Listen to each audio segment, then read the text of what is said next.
All right. I am not sure if I'm seeing. There we go.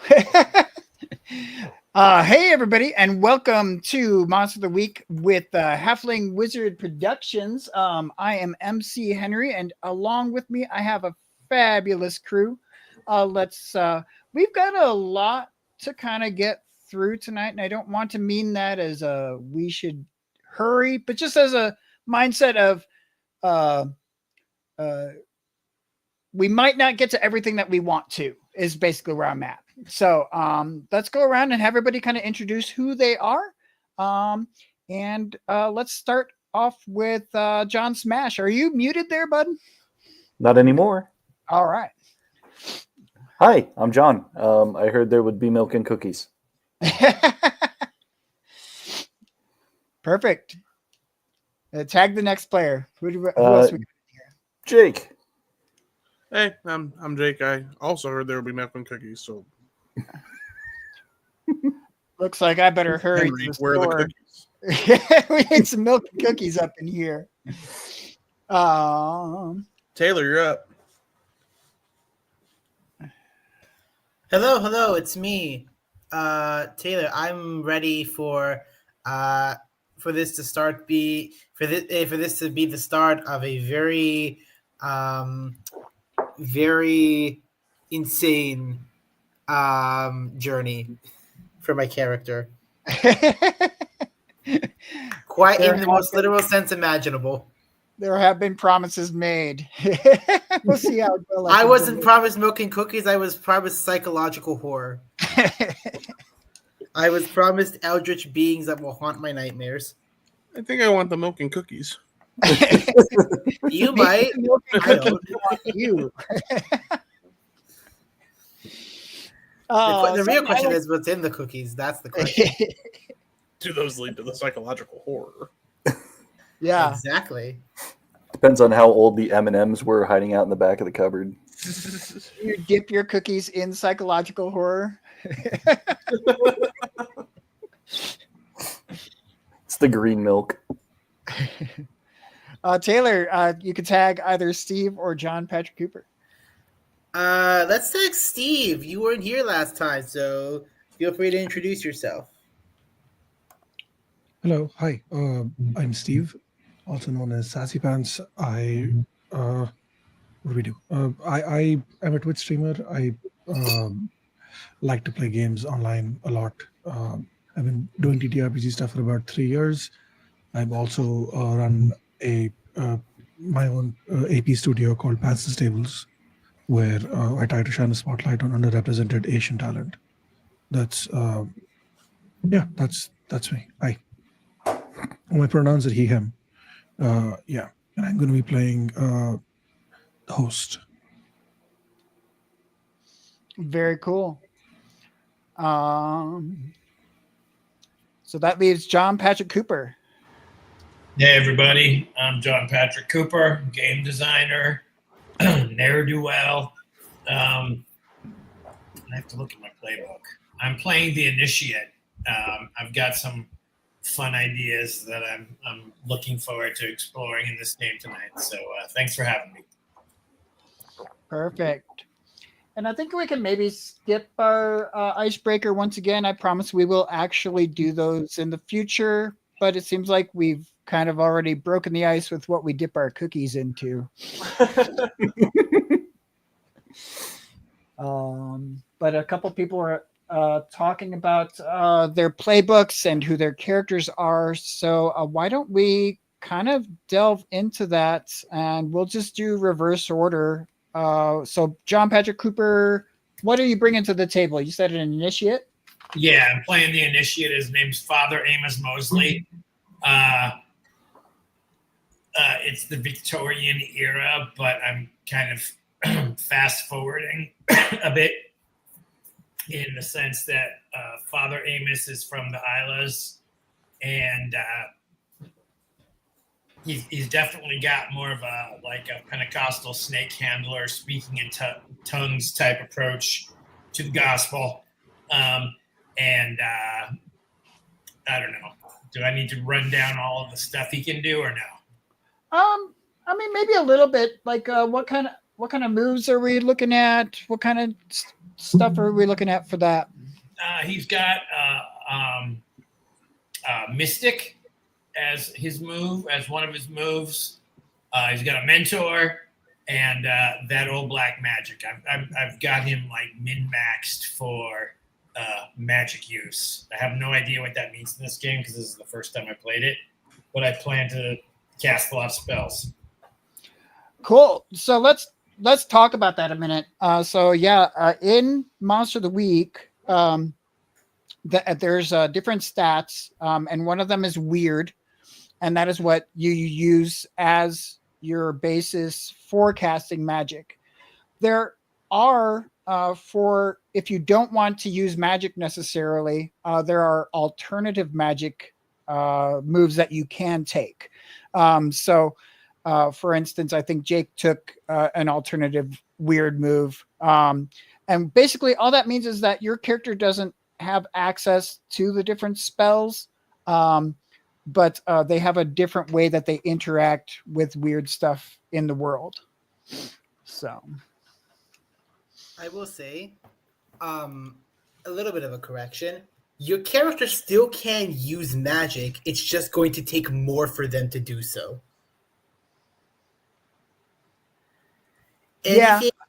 If you take an alternative weird move, you can still use magic. That's just going to count as big magic for you. Yeah, that is true. Yeah. Steve, what do you bring into the table?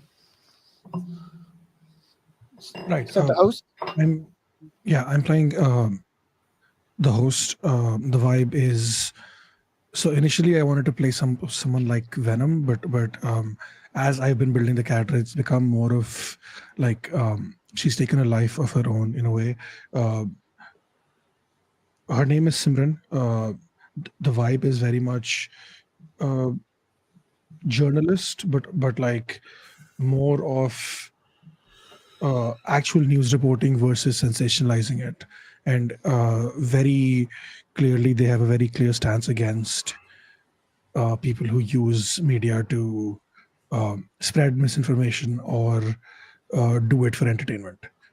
Because journalism is supposed to be serious shit. You cannot use it to use it for entertainment. That is her philosophy. So when I was working on the character sheet and stuff, the host is a separate entity. Their name is Shani. Host goes by he, they pronouns, and the way that I'm doing it is that this particular section of like the hosts, they come from a long line of creatures. We don't know exactly where they come from, but the vibe is always whenever the human has a child, the host also has a child, and that is the entity that is created. That entity is born together at the same time as the human and the host. And so like Simran has had the host with her since the day she was born. So very much like trying to bring in the Trill from Star Trek, but also Venom, and try to mix match that together is what I'm trying to do with this. I don't know how well I can pull it off, but that's the vibe. For the moves I've picked, very much like a symbiotic relationship, more than the obvious. Like they protect each other, they are very similarly aligned, they think the same way because they were literally born together, and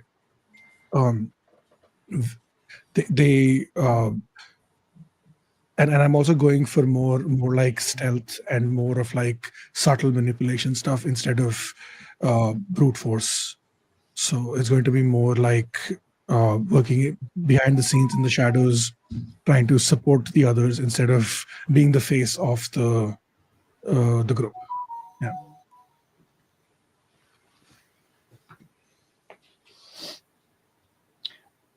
Very cool. So you said symbiote. So are there times when one entity does not have any consciousness and the other is firmly out, or are you always kind of both there, but one is more at the wheel than the other? So when it comes to communicating to people, it's always Simran, the human, who is communicating, but the host is always present, even if you can't see them. It's always there inside, either uh, being the input, or it's either just there and just vibing. It depends on what the mood is like. Very cool. Very cool. And Taylor, what are you bringing up? So, I'll be playing Annalise Greyweather, the Spooky. And I actually have a little bit of a backstory sort of written up for her because I got really excited. So the backstory I have, and just sort of feel free to tell me if any of this doesn't work and if I need to change any of it, and I'll sort of go back and rework it real quick. So what I have is this. Annalise grew up in an old quiet house on the edge of town. Her family was full of scholars that were always sort of wrapped up in their own research, and this left Annalise to spend most of her time alone with her books. Her parents were kind, but they didn't have much time for her because they were so wrapped up in their own research. So she turned to writing to sort of fill in this silence that she would feel around the house. And she ended up creating these sort of dark poems and stories that she would get inspired by the strange world that she found around her to write. She was very talented at it, but very quickly, because of societal rules, she found out that her writing wasn't going to be taken very seriously. At least not as much as the work of maybe some of the male authors. So frustrated by this, she decided that she needed a new way to gain recognition.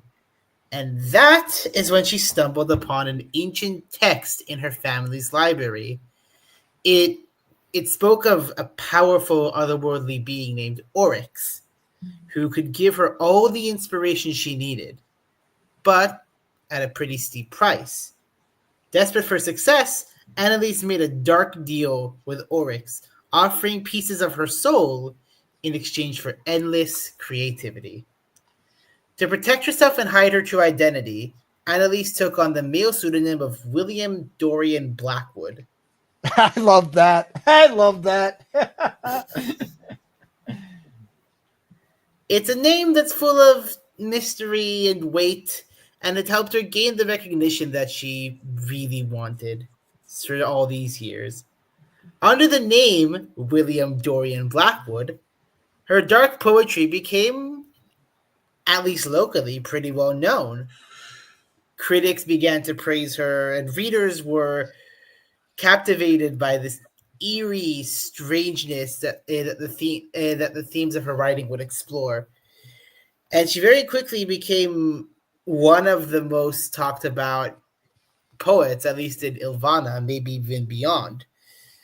But the price of success wasn't just fame, because, of course, every time Annalise wrote, Oryx's power would take more of her soul. And as she grew more successful, she felt herself slipping away. The lines between who she really was and who she pretended to be started to blur. Annalise started to feel torn between the world that she knew, between the world that knew her as William Dorian Blackwood and the woman she'd become, slowly losing herself to the darkness. So now, Annalise lives a double life. During the day, she's a young woman hidden away in her family's house, and by night, she's a famous poet, a man that everyone admires. As she continues to write, she knows that each word comes at a cost. The more she writes, the more she loses herself. She's trapped in a dangerous bargain, one that might cost her everything if she keeps going with it. So does your character dress up as a man and interact in society, or does she just publish works under the pseudonym? She just publishes works under the pseudonym. Okay. The clothes that I said that she wears sort of worn mourning clothing.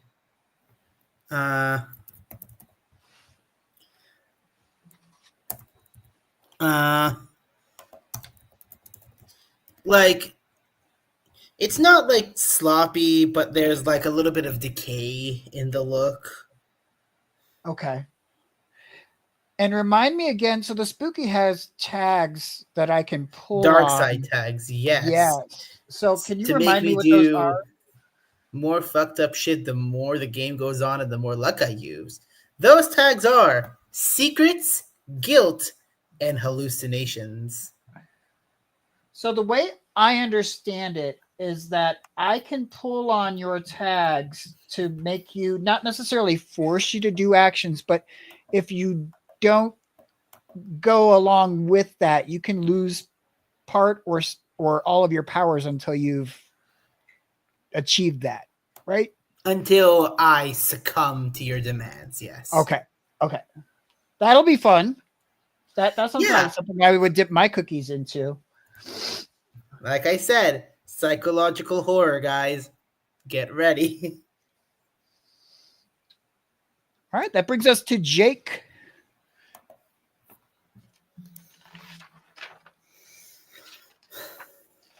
Who's muted. My bad. Oh, good. I've done that a couple hundred times. Like I said, name's Jake. I'm gonna be playing I'm gonna be playing Jasper Shaw. He is the Crooked, a former criminal turned now what's the word? Inspirational speaker, telling the youths that they shouldn't be in crime anymore. He's very charismatic and suave. Has like a little bit of a gruff beard going on. Always has a bowler hat. Always dressed to the nines. For the moves, I went with I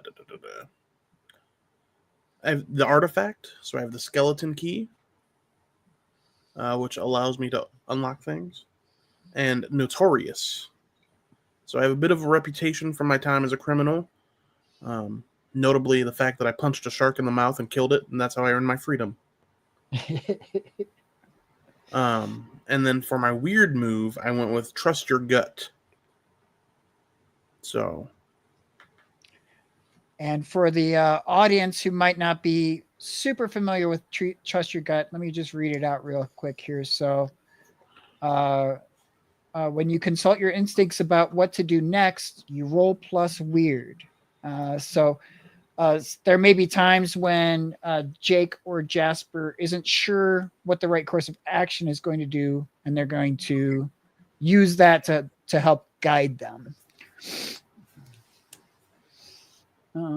So you're a crooked, but have you given up crime, or are you just on the outside giving up crime?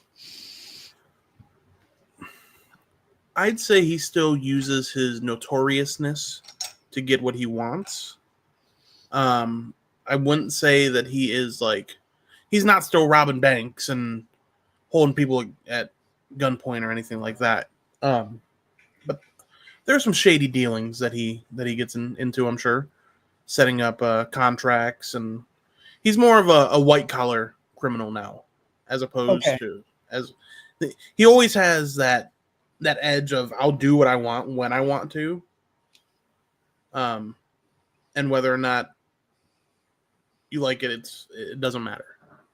So he's a lot less likely to have his fingerprints on something than he used to be, but he's a lot more likely maybe to have his influence in something.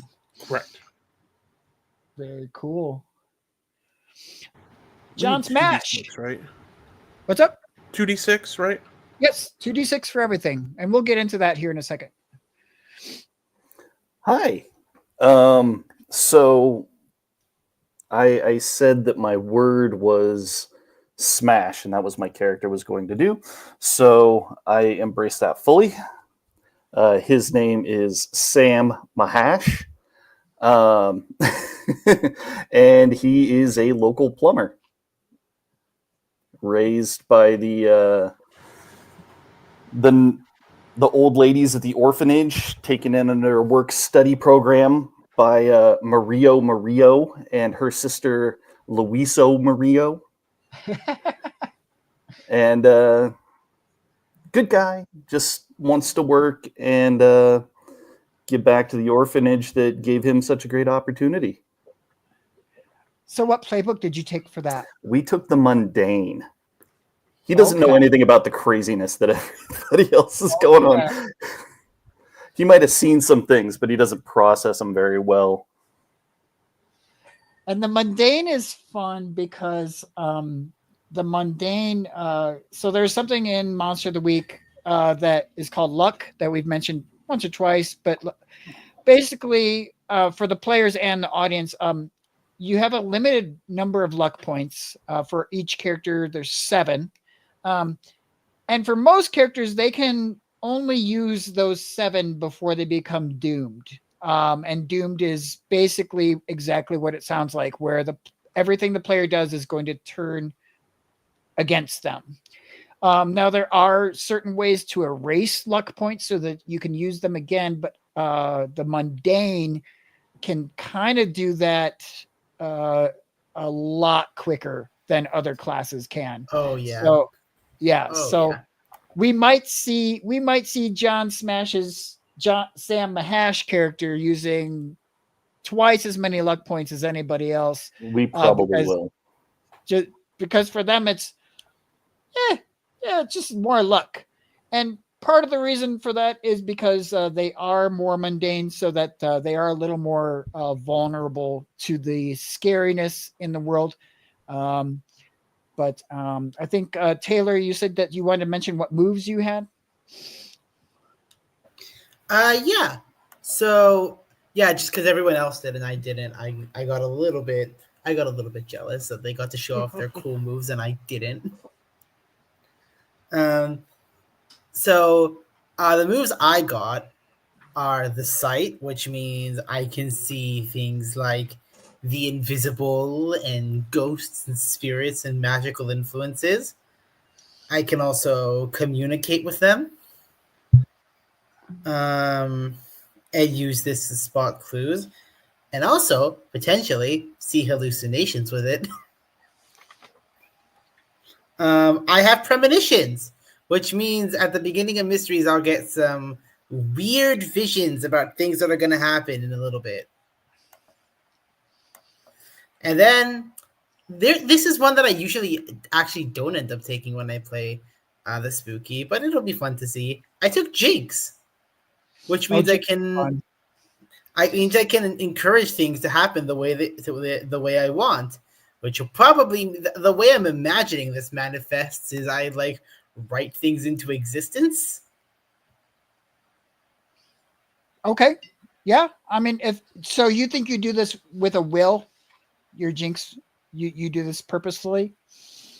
Yeah. Yeah.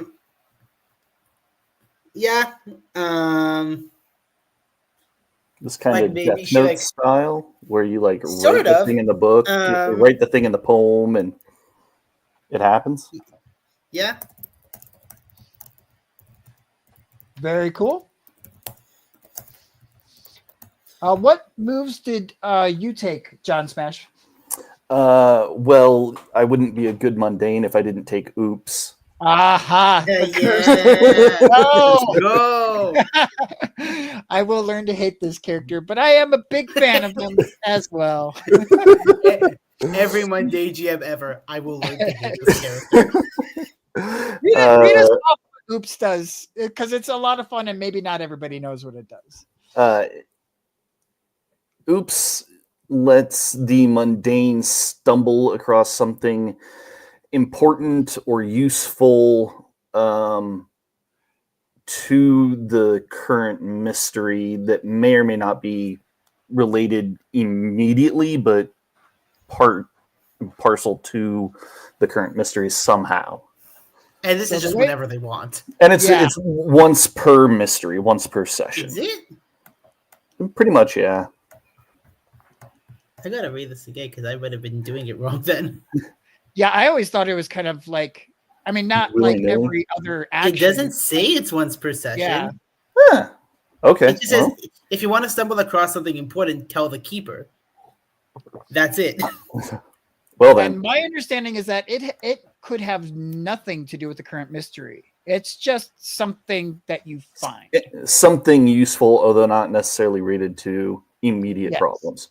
Yes. Okay. You might not know how it's useful, or why, but yeah. You should do what I do sometimes to my keeper and go, I want to see how you handle this. So I'm going to use it. Oh, I want to see how you use it now. we might break Henry. We also no, took we're what good. we also I'll be took what could go wrong. Whenever you charge immediately into danger without hedging your bets, you hold 2. Then I have 3 options. I can take 2 of the 3. And then I took the other super great mundane move is don't worry, I'll check it out. Whenever I you see go off that. on a lone somewhere, something scary, I mark experience, which means I can get rid of my luck faster. Yep. Earning. So let's talk about experience in this game real quick. So unlike Dungeons and Dragons or some other games, players level up when they fail at a roll, and a failure in this game is anything 6 or below. Now, and then we will also at the end of every session ask and the session questions, and depending on how many of those we answer yes to, everyone will share experience. So it is possible that for players like John Smash, who has an experience move, and Taylor Made, who has an experience move, and if I don't know if anyone else does, but if you succeed at your experience moves, you may level up a lot faster than your other players. And I don't Yeah, have an it's an experience move. interesting dynamic. I don't remember having an experience move. I thought Premonitions was. It's a beginning of mystery move, but it's not. But doesn't like it give mystery- experience if you stop the event? You take a +1 forward to prevent it coming true, and mark experience if you stop it. Yeah, Okay. So but that's like the end of the mystery. I'm assuming. yeah, we can figure out when that will apply. But I figure it would apply like when you have prevented that vision. That's when you get that point. Yeah, probably. Which may or may No, I'm not be the imagining- end of the mystery. Which means, actually, I'll do this now. I'll put like a note section under my like premonitions thing, so I know what I'm having to stop. For sure. We talked about weird a little bit. The other stats in this game are cool, tough, charm, and I know I'm missing one. Sharp. Sharp. So cool is basically how well you can keep your cool. It's not necessarily how cool you are, but like how well you can maintain control when stuff is going down around you and getting bad. And then sharp is basically how smart or athletic your mind is, able to deal with different inputs, figure out puzzles and problems. Tough is kind of how tough you are as a person. And I know I'm missing one. Let's see. Cool, tough, sharp. Charm. Charm.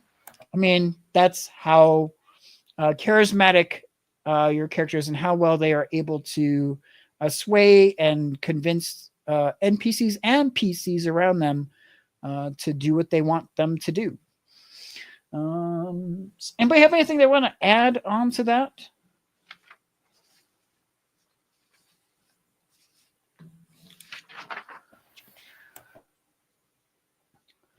I'm Okay. guessing we'll get to the moves when we get there.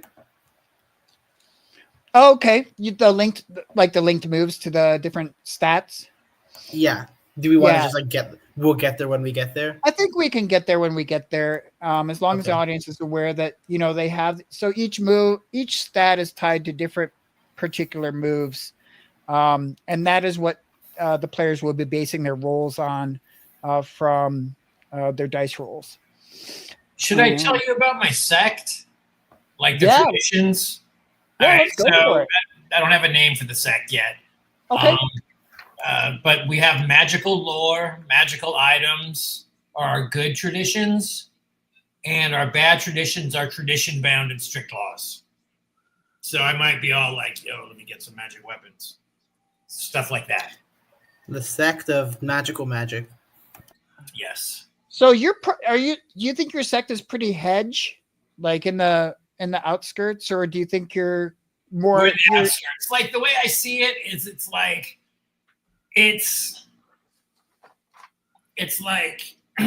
based like the dominant religion, whatever this is called, where the Pope comes from, the bad Pope. Yeah. Whatever that church is called, it is totally not an offshoot. It is totally that religion, but it uses like traditions from the old religion. Like excuse me. Like, like the Pope is probably not casting fireballs. You know what I mean? Like where we might. I mean, I'm not literally fireballs. So you're taking the current established religion and you're a part of it? You're like a section of it? Or okay. Like a subsection of it. They're the It's snake a country handlers. version, and they do things differently. Okay. Do you think if you ran into maybe not the Pope, but like, I don't know, a different priest who follows the normal sanctioned ways, that they would how do you think they would regard you? They look down on us. Like we're Okay. we're like primitive, quote unquote, or uncouth. You know what I mean? Okay. Do you think there's a certain part of the religious text or something like that you guys disagree on, or is it just interpretation? I think it's just interpretation. Okay.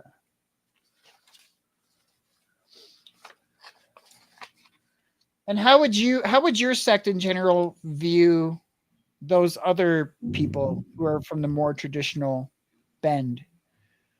Yeah, they're great. Okay. We're thumbs up. We're not against them or anything like that. We are truly following the same path. We just do things different. Very cool. Yeah, so with that, I think we can start to get into history. The only thing we're waiting on maybe is Jake, but so in Monster of the Week, we assume that a couple things, that the players are more or less good guys, not necessarily meaning that they won't do bad things, but that they're on the side of, in general, helping society get rid of the monsters. And with that, the role-playing game also kind of assumes that our group, at least to some extent, has heard, run into, or knows each other. And the way that we establish that is by asking questions from our playbooks to the other players. You can do that a couple different ways. You can tag somebody with a specific question and say that applies to them, or you could just throw one out to the field and see who kind of latches on to it. I think we should leave that up to development, not necessarily putting a rule on how that comes about. But we will just kind of start in the middle. Let's start with Taylor with one of your history questions. I was gonna say you said, "Oh, they're not gonna necessarily do good things." I intrigued went, "Oh, I know, I know that very well." We're going to get to a point where the things my character does won't be the most morally just. Let's see. Or if you're not ready, we can move to someone else. No, I'm looking through these and I'm like, which ones can I? Which one of these would make sense for who? We have a crooked, we have a host, we have an initiate, and we have a mundane. Okay. A plumber, a motivational speaker, someone who isn't themselves, a snake handler, and a poet walk into a bar. Someone who isn't themselves. You know, that could describe two people. That's true. Let's see. Do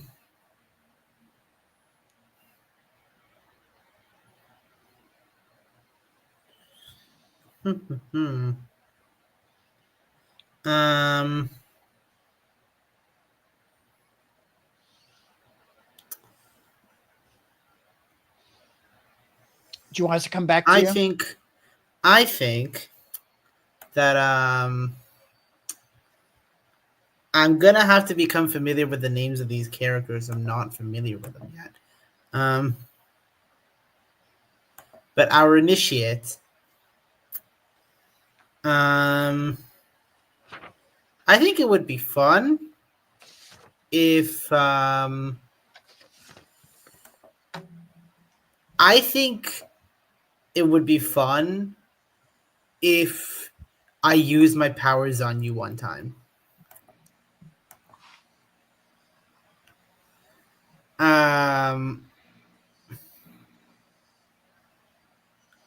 I think it might have been for a selfish reason, in that you were going to speak out against something I was working on.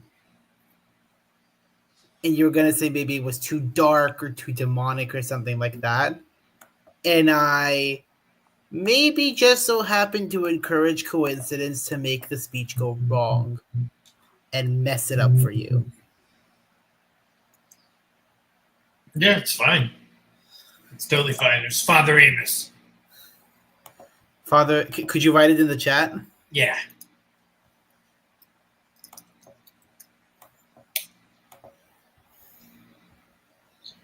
Okay, yeah. So, Father Amos. So yeah, I ended up making you look like a little bit, making you look like a little bit of like a fool, in that people walked away from that going, what is he talking about? He doesn't know what's going on. All right. Cool.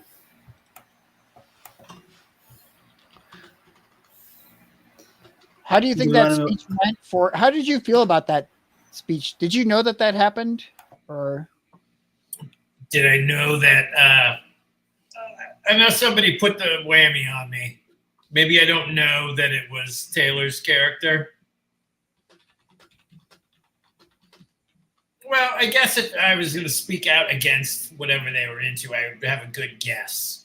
So I look at Taylor's character. I'm sorry, what's your character's name, Taylor? Annalise. Annalise. Right in the chat. All right. I look at Annalise with suspicion and don't necessarily trust her. Well, to be fair, you don't exactly know it's me, because as far as you're concerned, a man wrote it. I'm sorry, what? Her pseudonym is a male pseudonym. Remember, her pseudonym is William Dorian Blackwood. Oh, and so she publishes under that so I was surname. speaking against William Dorian? Yes. Oh, okay, then yeah, I have no clue. It's fine.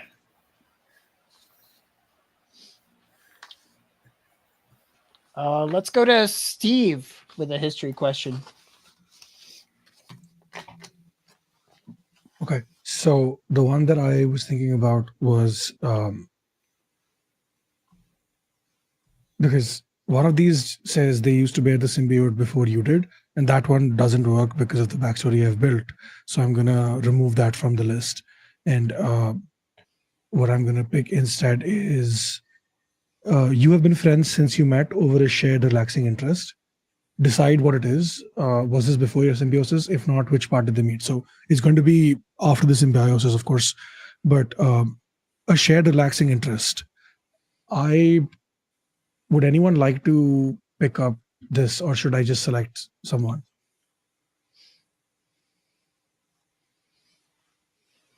I'll do I'm thinking- relaxing interest. Yeah, Unless you have I'm somebody thinking else. maybe something like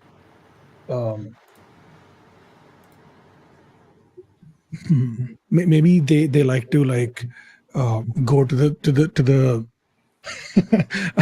I don't know how relaxing this is, but the what's it called, the it's this world's version of an open mic night, and they heckle the comedians. He would 100% do that. Absolutely would. I don't know how relaxing we can make that, but I think that's really funny. So yeah. I like I that. love the idea that you guys like seek out new artists with fresh hopes. Boo, you stink. Look at this goofball. Isn't their job to be a goofball? Shut up and go with it.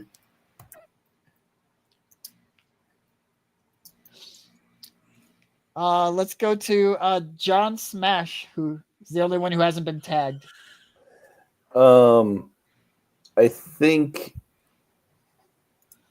if Jake's okay with it, if Jake could be like my uncle that I found. Can I counter offer you? Sure. One of my history things is that I hold on, let me see. Where's it at? Younger sibling or child. Adopted child. Not saying I'm gonna adopt you, but like that mentor mentee relationship. Like I can see you at like one of the at one of my speeches or something like that. one of my motivational speeches, and you look sad or something like that. I'm like, come on, bud, take me for a coffee or something. Like a Big Brother program. I like it.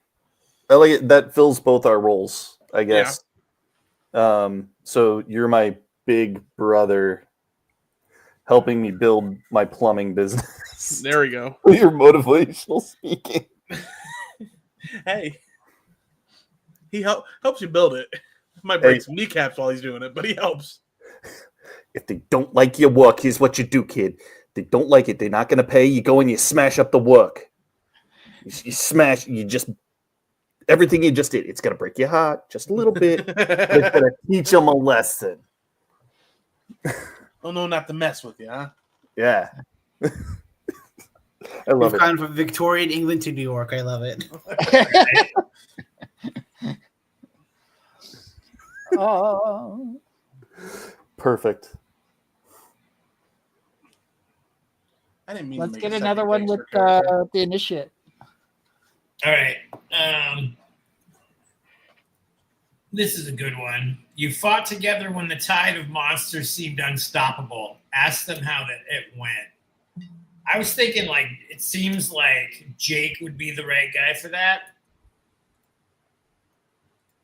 Are you cool with that one? Can you repeat that? Sorry, I zoned out for a second. Yeah, no problem. You fought together when the tide of monsters seemed unstoppable. Ask them how it went. I'm down, and it went horribly. No, it didn't go horribly. It went as well as it could. Let's say we were both like just learning about the monsters, maybe. Like just learning about that stuff, so we weren't like the best at it. All right. But we did our best. And we're still alive. And we're still alive. I would like another one either with the spooky or the host.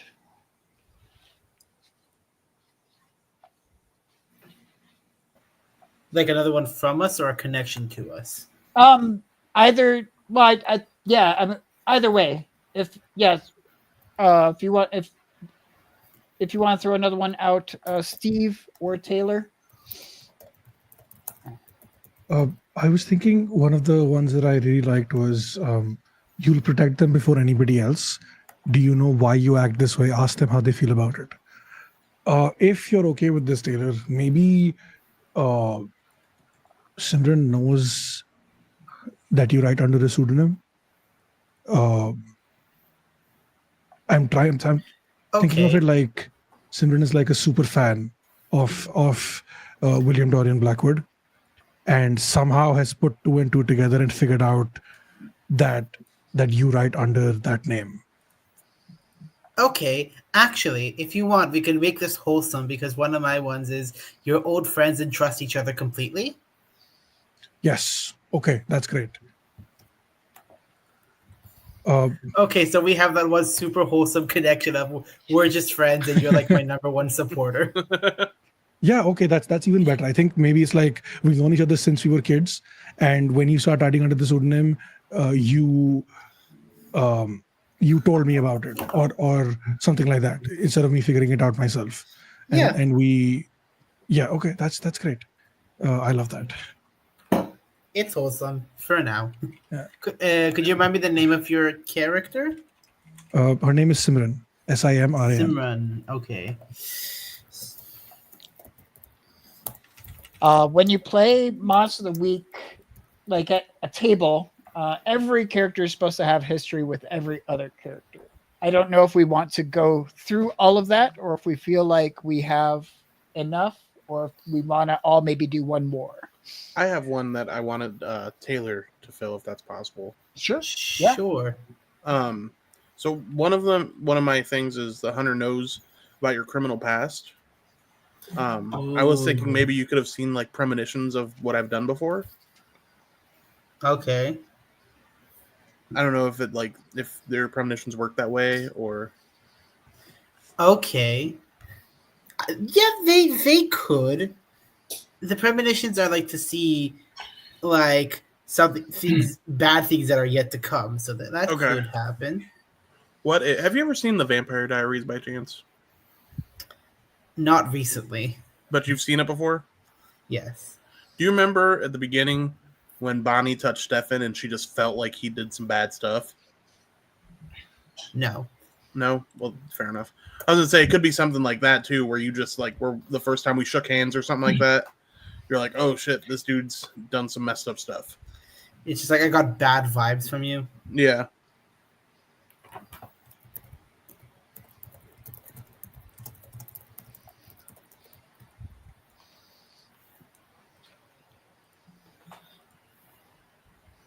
I have one I would like to do because I think it'd be cool for the story.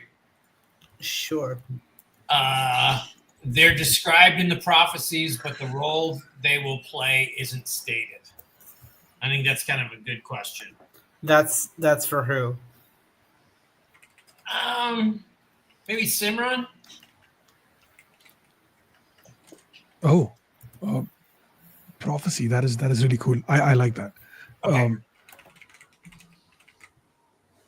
So is this like a thing of like she's going to be instrumental in bringing someone down, or is it going to be causing chaos?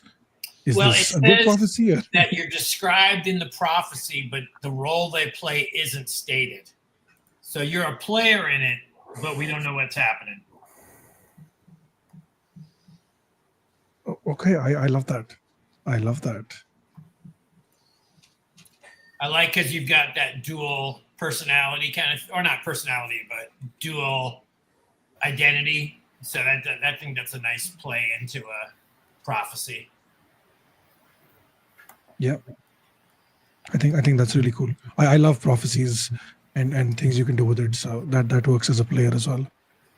Awesome. One of the things I did once as a player is I got two of the other players. There was a divine in our team, and there was like an initiate, and I was the answer to both of their like prophecy questions, Oh, it's cool. and it was like their prophecy said opposite things about me. That's pretty funny. I have one that I think would be fun for Father Amos. You're a bit suspicious of them due to their unnatural powers or something like that. I think the over the top showmanship and the carnival barky and then fireballs would probably set a poor lonely son of a plumber. Might throw him off a little bit. Yeah, we definitely have a lot of showmanship in the revival tent. I think by his nature, Sam might be a bit agnostic. Maybe not full atheist, but there's something out there, but I don't know what it is. This might not be it, and that definitely isn't it. Right. So do you think you had like a discussion with him, or do you think, or how is that history? I think maybe he wandered into a tent one night and saw the show and just nope, this isn't for me. And now he worked on Father Amos's plumbing in the gypsy cart, and now they're fast friends, but he's still just not quite there. So you fixed his plumbing and you guys kind of talked and got closer, but you're still on the edge. Yeah, I'm like, no, like that's still just you. He's a good guy, but he's full of shit. Yeah. Are you convinced that the miracles he can produce are magic tricks that could be exposed somehow? Well, I'm I think what I do in my preaching is stuff that no one's gonna go, oh, holy shit, that guy's got occult powers. It's like sleight of hand kind of more, or like, maybe I got flash pots on stage and things like that. You know what I mean? So it's totally like I'm not showing my hand that I can bust out magic, real magic,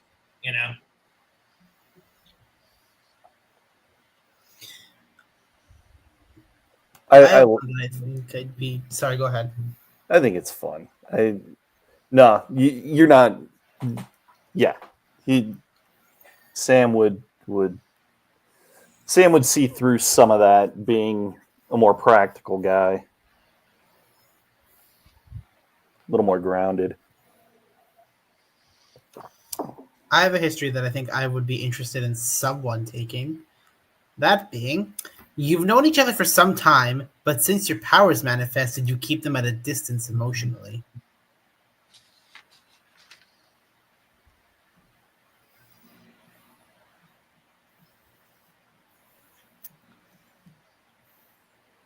Okay, fine, I'll take it. Okay, so that's Sam Mahash. Mahash, like smash. Sam Mahash. Yes. If you say it fast enough, it's smash. Yes, Sam Mahash.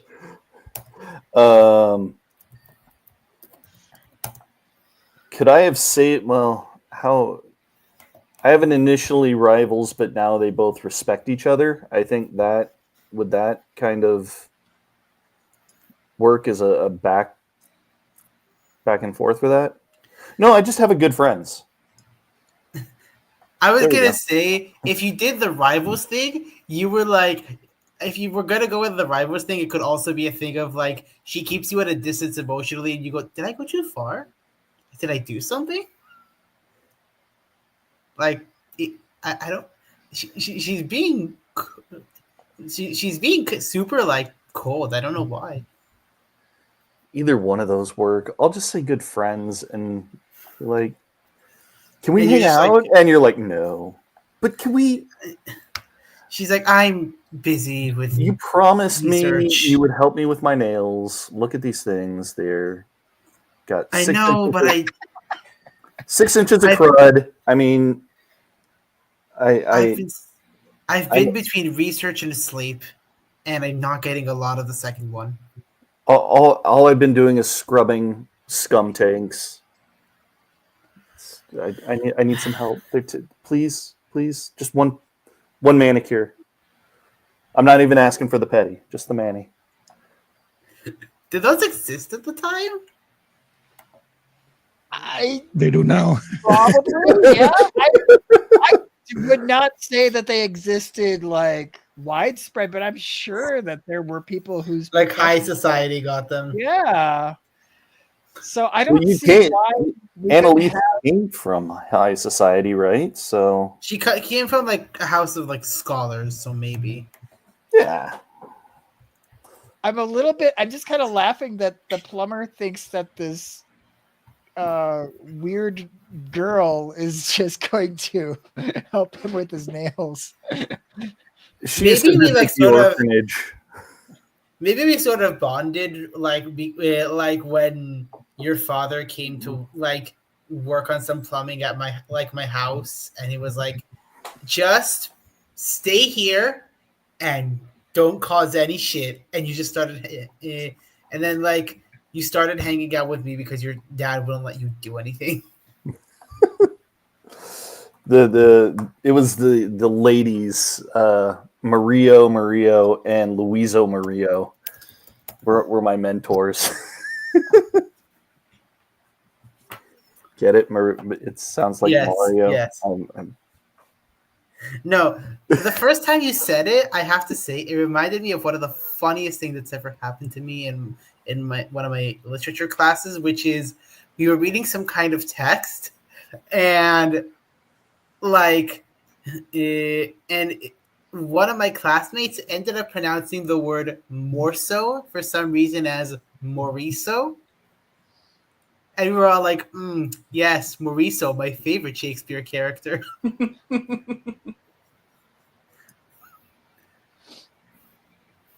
I love that. So We have a from new what I character hear, named Mauricio that we have to use. just to clarify, you guys are kind of fast friends, but for some reason, Taylor's character holds Sam at a distance. Emotionally, since Oryx became a big part of my life. Probably to protect them. Yeah. I like that.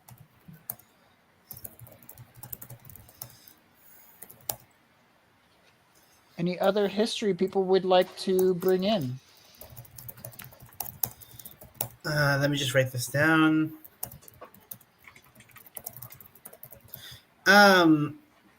Let's see. So I still have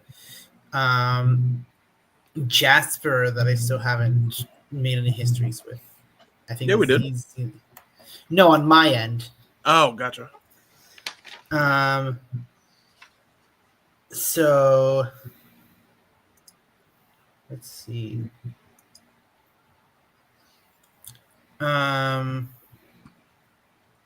Maybe like the only one I think really makes sense, because like the other ones, like, you hope they can help you control your powers. No, I don't think you could. I don't think she's romantically involved quite yet with anybody. I'm not ever fully sort of keen to do the bloodkin family thing. And once again, you wouldn't have been able to teach me to control my powers. So the only one that really makes sense, if we can find a way to finagle this, is they saw you use your powers for selfish or vindictive reasons. Ask them who the victim was and tell them what you did. Do I have powers? No, you saw me Oh, okay. use okay, my okay. powers for some sort of selfish or vindictive reason.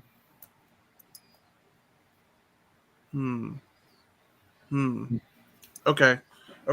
I have a bit of an idea. The start of an idea, at least. Cool. So, who was Okay. the victim in the situation? I don't know. The only thing Okay. that I have is because Jasper looks out for Sam. Sam and Annalise are like friends. Yes. What if somebody was trying to pull a fast one on Sam? Annalise used her powers to stop that, and Jasper saw Could have that. been someone from your old criminal life. Yeah, that'd be work. We can use somebody that I have heat with. Sure. I like that.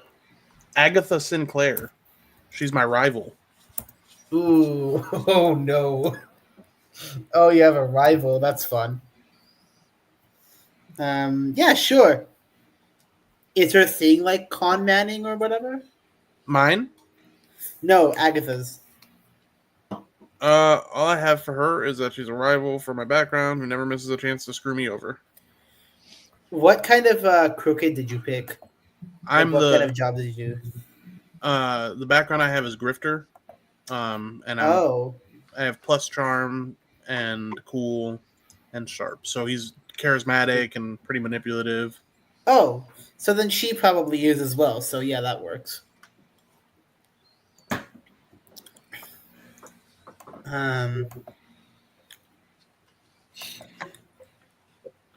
Like it once again could come down to I just made it go wrong. I just encouraged coincidences for it to go wrong for her. Yeah. But we need something for him to actually see, right? To know that you did it for this. We don't necessarily need to detail what it was. It just says say who the victim was and tell them what you did. Okay. And yeah, that William works. just published a poem. Yeah.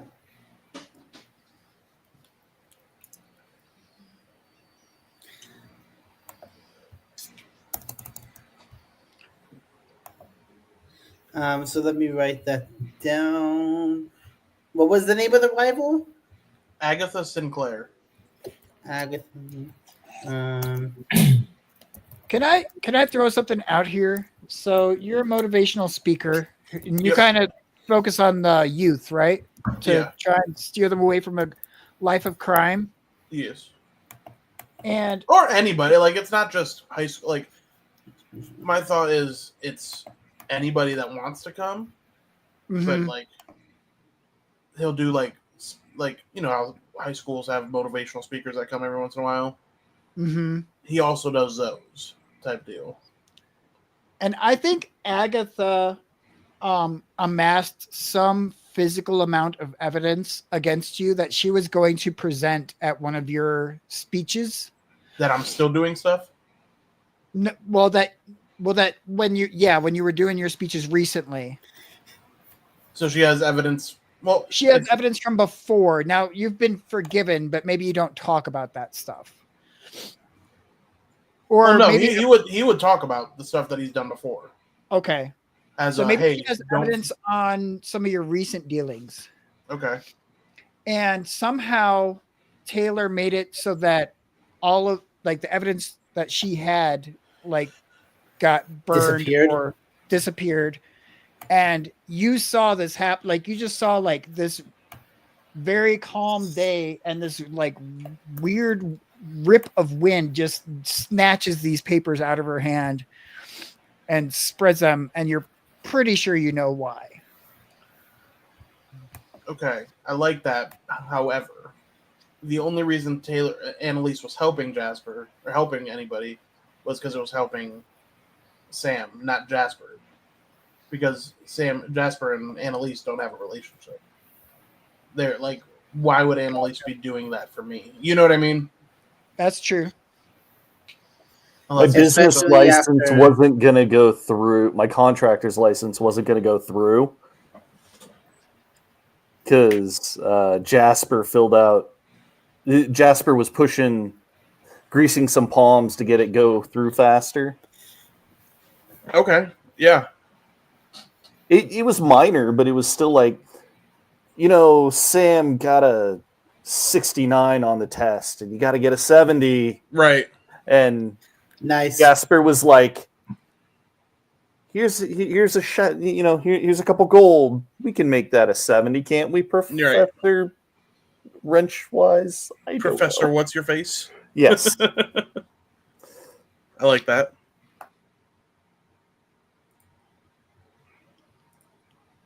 And somehow that goes back to Annalise. And Annalise, the crime company or the crime syndicate has that in their pocket. Oh yeah, the plumbers union is totally not Old school mafia shit. Yeah. Sam's trying to rise above it, but it's a dirty job. society that is so dependent on water, that is terrifying. It's the Plumbers Guild, man. Don't mess with the plumbers.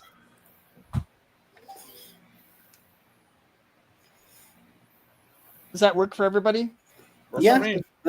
Like we said, guys, we're bad because we're capitalists. Yeah.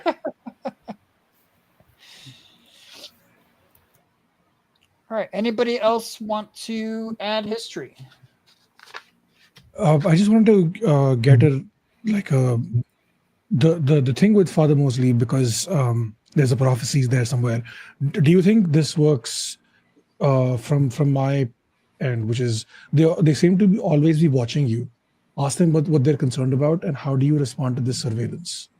Do you think that Father Mosley would have told Simran that she's potentially part of a prophecy, or do you think that he would keep that to himself?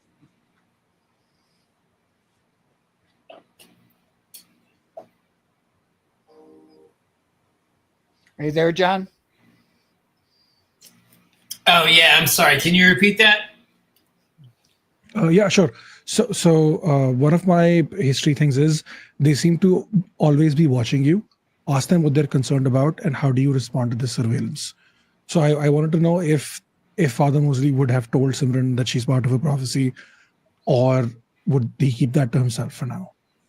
I think he's going to keep it to himself. Okay. So since we had like a wholesome relationship with Annalise, yeah. I think this could be like a bit of an antagonistic thing where, why are you always watching me? What do you want from me? Just tell me what you want. And he refuses to respond because he's keeping the prophecy to himself. And that could be like a thing where like it's this slight animosity where it's like, just tell me what you need and I can help you with it, kind of deal, if that works for you. Yeah, totally. Okay, yeah, that's great. Now just imagining, like, at some point Annalise told Simran about what happened with her, like making sure that Father Amos's speech goes wrong, and then Simran going, "That's awesome." I love it. The only person I don't have a connection to is Steve and Simran. Yeah. Could I have saved you from a monster completely unwittingly somehow? You know what? That actually fits with what I was going for with you, which is your meeting them was not coincidental. Why did you seek them out? Ask them if they're suspicious of you, right? So the way that I was thinking of it, since you mentioned the monster thing, is I purposely put myself in danger, so you would be the one who would come rescue, or like would be there to help to rescue me, because I want to see how your abilities work, because I'm very curious about it. Or like, how does this guy just luck into shit? What is this bullshit? Why do I have to work so hard and he's just doing it? That's not fair. I could clobber some sort of like tentacle monster that was trying to come up through the pipes or something, or some sort of gelatinous goo ball or some. Does that?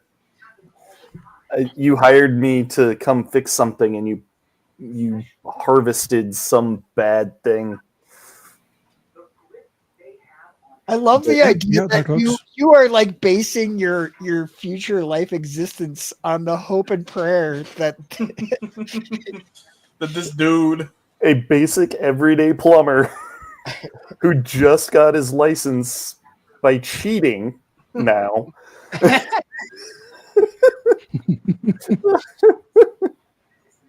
Well, you don't know you cheated. I don't know I cheated. I think I did okay. Hey, you did fine, buddy. Oh, thanks, Jasper. That's probably not the voice I'm going with. That's a little too John Travolta.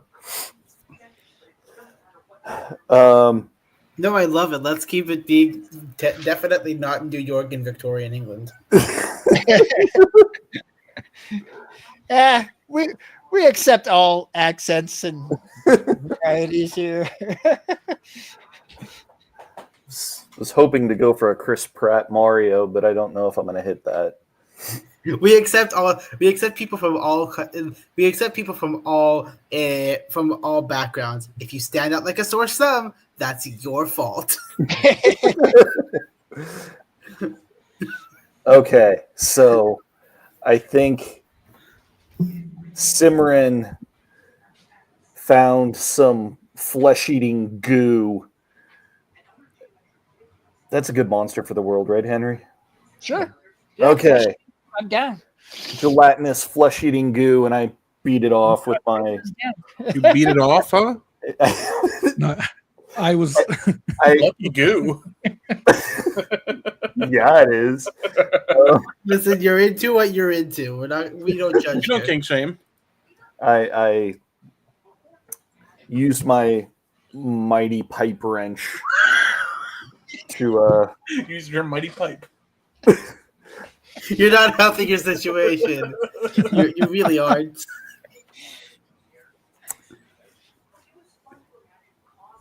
I defeated the monster and moved on with my life.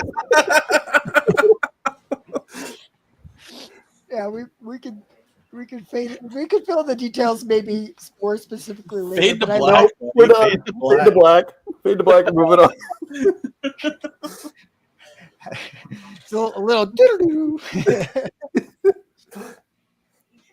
It's just a lot of me cussing in the basement of the house. All right. Any other history we want to add?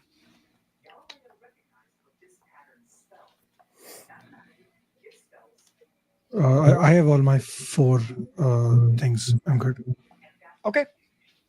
Okay. We will move on then. If you think of something later, we can always rewind. Did you still want to do your Decima cards, Steve? Oh, yeah. I think that's cool. Okay. Yeah. So just so you know how this game works, there are technically 3 categories of cards. One is relationships between characters, one is location, and then one is like a general setting kind of card. What I did was we eliminated the personal relationship cards because we didn't all have characters. So what you have, Steve, is 2 location cards and 2 grand scheme cards. I saved them from before. I have this little Roadrunner that is pretty handy for holding on to things like that. So I have not looked at them. But basically how this works is I'm going to draw them one at a time, whichever one you want to draw in each order. And then you're going to write something onto our world. The only veto, so to speak, is that if the players, we all have the ability to not necessarily vote against you, but we kind of all should say it's okay. You do, when I draw a card, have the option of going with that card or redrawing, if that makes sense. Okay. Yeah. So what would you like first? Would you like a location or a general world building card? Location sounds good. Okay. Bring up my document here. Location is the 9 of Pentacles. So coins. And it is right side up. Let's go. We never got those last time. I know they were all upside down, weren't they? What resources are squandered in our location and what do we use them for? So what is something in this world that doesn't get used properly?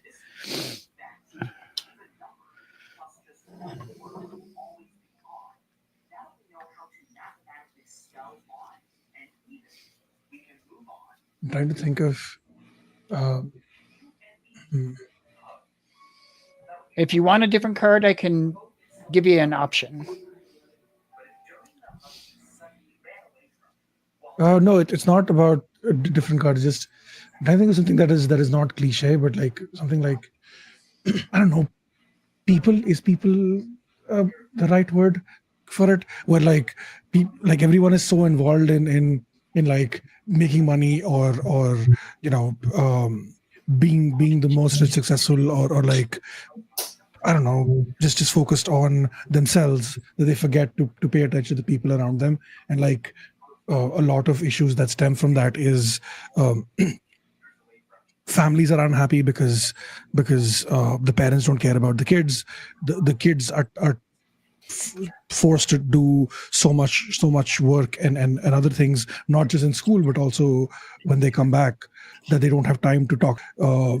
Adults spend all day at work, not able to take care of their old parents. Old parents are also forced to work in the mines because they have to make money somehow, and everyone has to keep making money. And that's it. That feels very depressing and very too real worldy.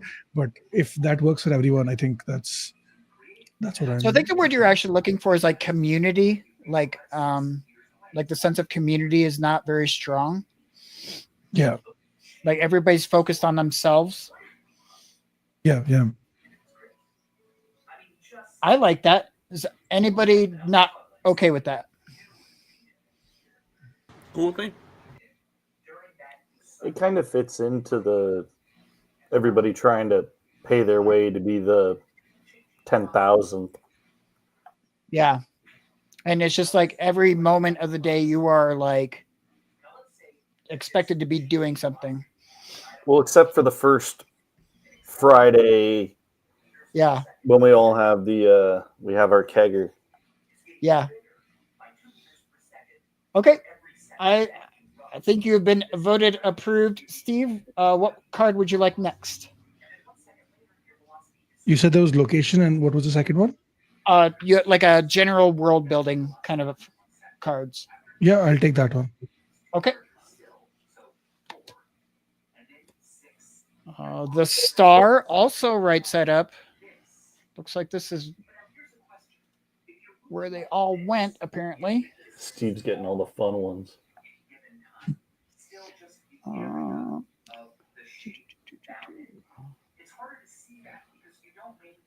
Something important happened that gave our group a shared purpose. What was that? Oh, do we want to go dark?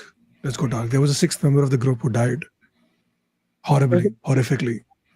There was a 6th member of the group who died horrifically. Oh. On our first ever adventure, they were insert horrific death here. And that has brought us together because every other mission that we do is not just revenge, but also in their memory. And it's a way to keep them alive. It's like, despite no matter the infighting or like the ways that we don't bond or like don't like each other sometimes, but we still stick together for our friend who's not around anymore. So like when you guys go to the bar, you pour a glass for this individual, so kind of thing. Yeah. And like that gives you fodder if you want to bring them back as an antagonist 10 sessions in, that's up to you. Do you have a name for this individual in mind? I'm very bad at names, so Okay. I'll DM's choice. Yeah, dealer's choice. You pick. Any votes against this? Nay. No. I had a little bit of a weird but also kind of spicy idea. Okay. So I said that previously. Do I want to make this thing? I'll see how the group feels about this. What if this is someone who was romantically involved with Annalise up until the point where they died?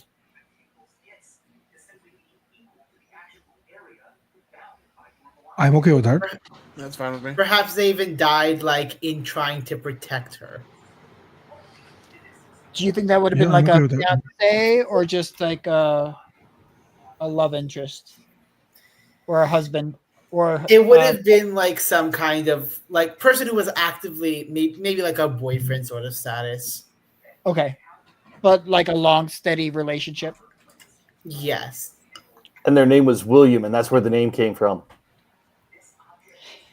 No, we're not going that far.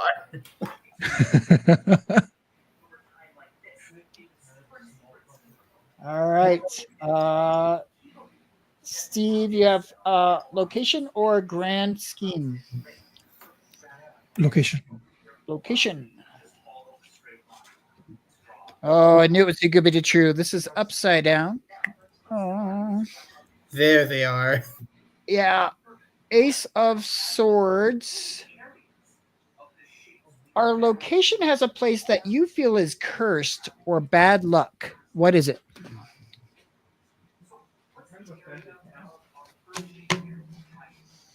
You also have There the is option this. of redrawing, but go ahead. There is this bar on the outskirts of the town. It's the first thing you see if you're exiting, if you're entering, sorry, and the last thing you see if you're exiting. And it's not even really part of the town or the city as a whole. It's just outside. And every time Simran walks past it, it's like they feel the hair on the back of their neck stand up. And she doesn't know if this is like just goosebumps or if it's the symbiote, the host who is freaking out. The two of them never talk about it. They never even address it. It's just a thing. And there is something definitely creepy in that bar. I don't know what it is, but there is no way I'm going to enter that place. Cut to next session. There's a weird thing at the bar that we have to go check out. Is this the one that I have beef at? Sorry, what? So during my world building, I mentioned that there was a tavern that I had a problem with. Well, I think they're next to each other. The next door? Yeah. Yeah. No, mine was in the merchant district. He's talking about, Okay. I guess Steve is talking about one like right near the barricades that keep people coming in and out. Well, those aren't really barricades; those are like docks. But so would your bar, Steve, be in the mercantile sprawl area? Yeah, I'm down for it to be the same bar too. Like it doesn't have to be the one that's outside. Like I'm okay with whatever. Like if it helps build the world, I'm down to change it. Yeah. I love the idea that they're like right next to each other, and like you guys don't know why, but John or Sam has a problem with the one bar, and Steve's character has a problem with the other bar, and like every time you guys go out to have a drink, Eventually, we're gonna get to a point where we all have a problem with a bar in the town. yeah. All right, you have a grand location left. Are you ready? Yep. Okay. Before I reveal it, do you want me to flip it? I don't know if it's right side up or not. Sure. Yeah. Let's flip it. Flip it. Okay. Hey, you chose good. Temperance. It was upside down, but now it's not.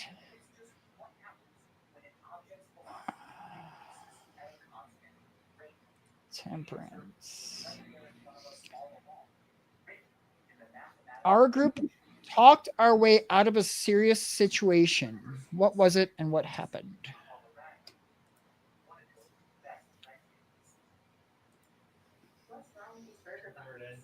So the vibe we're going for is that the regular people do not know that monsters exist, right? That is the part of the I world. would say on the whole, most people are not aware. Okay. So during one of our adventures, things get really, really bad. People die. There's chaos and other things, and we're surrounded by a bunch of guards from the town who don't know, who are not in the know either, and we are being blamed for whatever happened here, and somehow through through a Hail Mary, through maybe because of Jasper's connections or something, maybe Sam is like the guard captain's go-to plumber guy, and he's like, hey,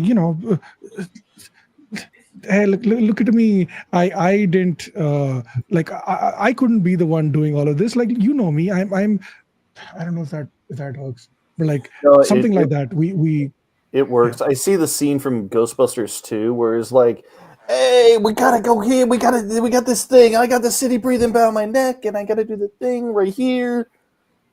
Yeah, I'm a plumber. I'm here to clean up the mess, not cause it. Exactly. That kind of thing. And so we somehow managed to whatever. But the one of the people, one of the guards has been keeping an eye on us ever since. And every time we have to go do our shenanigans, he is always there.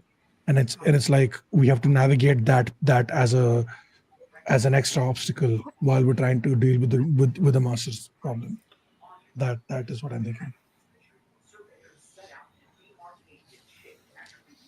I love that. I think that totally works. And it sounds like a good bonding experience for the team. So,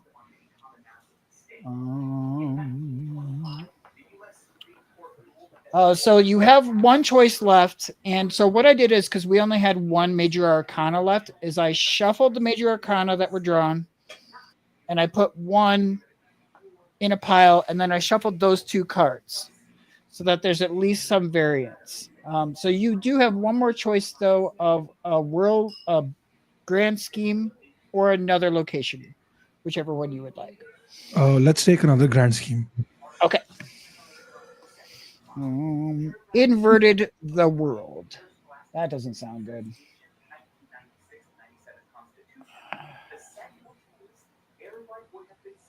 We were involved in a mystery that was never solved. What happened and why wasn't it solved?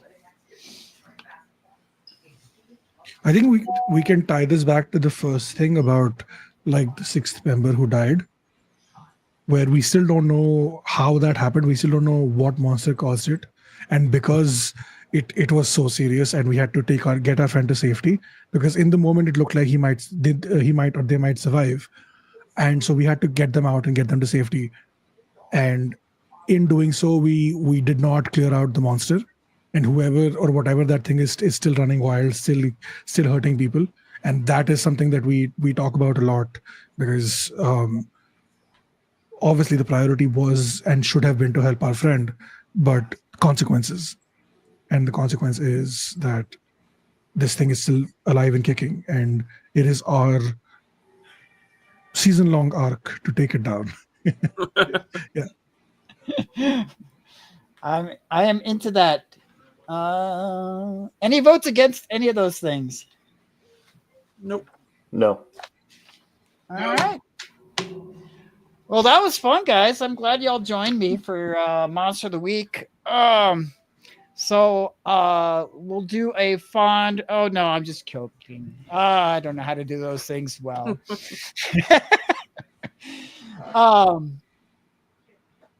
Yeah, I don't know. I'll get better at that.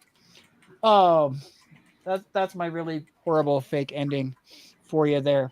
So the whole world at large may be surprised very shortly here, because we are going to at least start into our very first mystery. Before I do that, we just need anyone who has beginning of mystery rolls to see how those dice fall down. And I'm not exactly sure what's going on with our VTT. I tried to check. I don't think it has like a roll function. Yeah, I might need to add that. It's a free I could just. plugin. But I trust you if you want to roll physical dice or if you want to roll in Discord. Let's see. So I roll. Let's see. That's premonitions for me. Does anybody else have any, or is it just me that we're waiting on? I don't think I roll anything. Yeah, me neither. Not me. The initiate has one for when things go down with the sect. Right? John, do you have a? Let's take a look. The initiate. Oh no, yeah, you do. When you're in good standing with your sect at the beginning of each mystery roll charm. Yeah. I have the Okay. scary move. Yes, I'm not the only one. Let's go. We're not waiting just on me. Yes. Let's see how this fares. Roll with charm. Ooh. I rolled a 7. Okay. I get will a send a mission picture in our group associated chat. with the mystery, and if you do it, you'll get some info or help. I'll post a picture in our group chat, but that is a 6 and a 2 plus 2. That's a 10. Oh, perfect. Okay.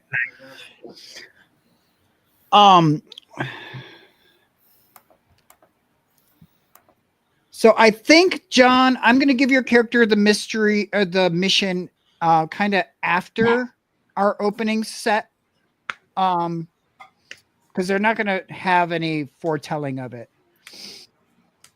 All right, cool. But I will write that down. So I need to give you a mission. Okay.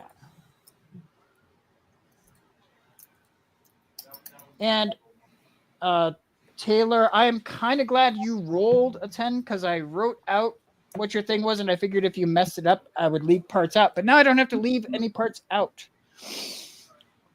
So I don't know when this happens or how does this happen for you? Do you have dreams or do you get premonitions or does Oryx I talk think the way it works is I imagine Annalise just kind of. Actually, let me think about this.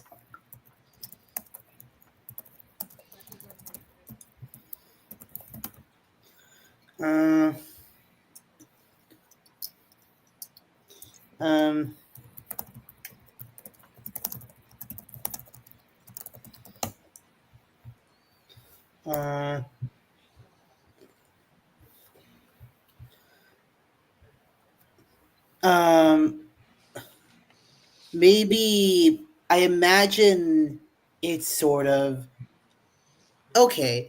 I can see a few times when it happens, but I'm imagining it's sort of Annalise is sitting down at her like small wooden table that she works at, and there's this like small lamp that is shining down like on her desk. And she's just sitting there like the like her hand, like on her, like fisted up on her cheek, as she's trying to think of what to say next, what to write next.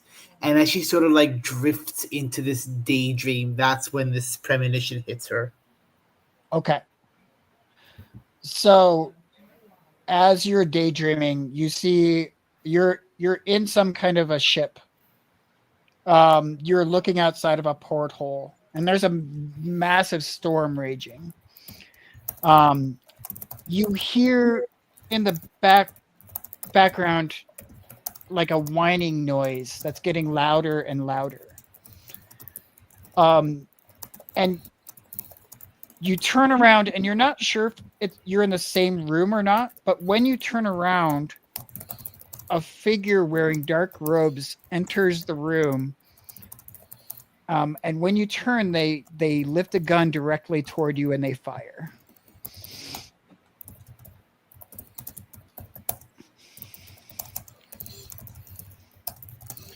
Okay. Go to John. I might have something written to accompany this. What do you mean? Like I might write some sort of like short poem to accompany this. Oh, gotcha. Okay. John's I'm going to leave for later because his job will come after the events that are about to unfold. Okay, then just go to someone else and come back to me, and I will read what I wrote. Okay.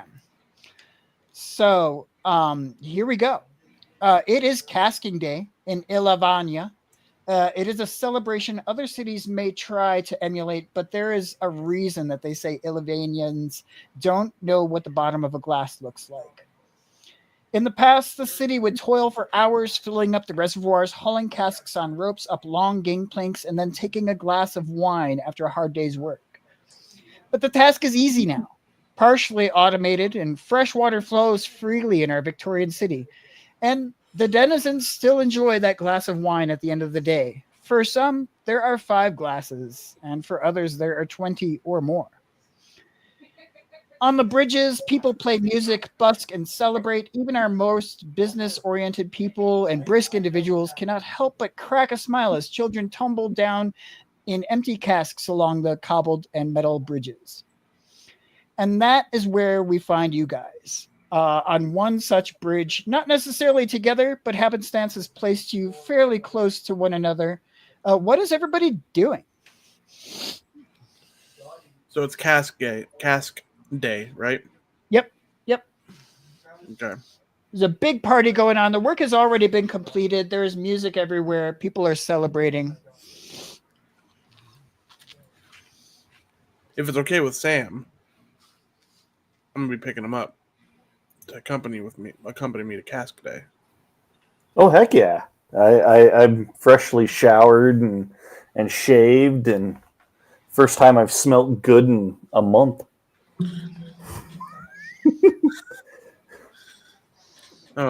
Just roll up to your residence then and throw a rock at your door or something.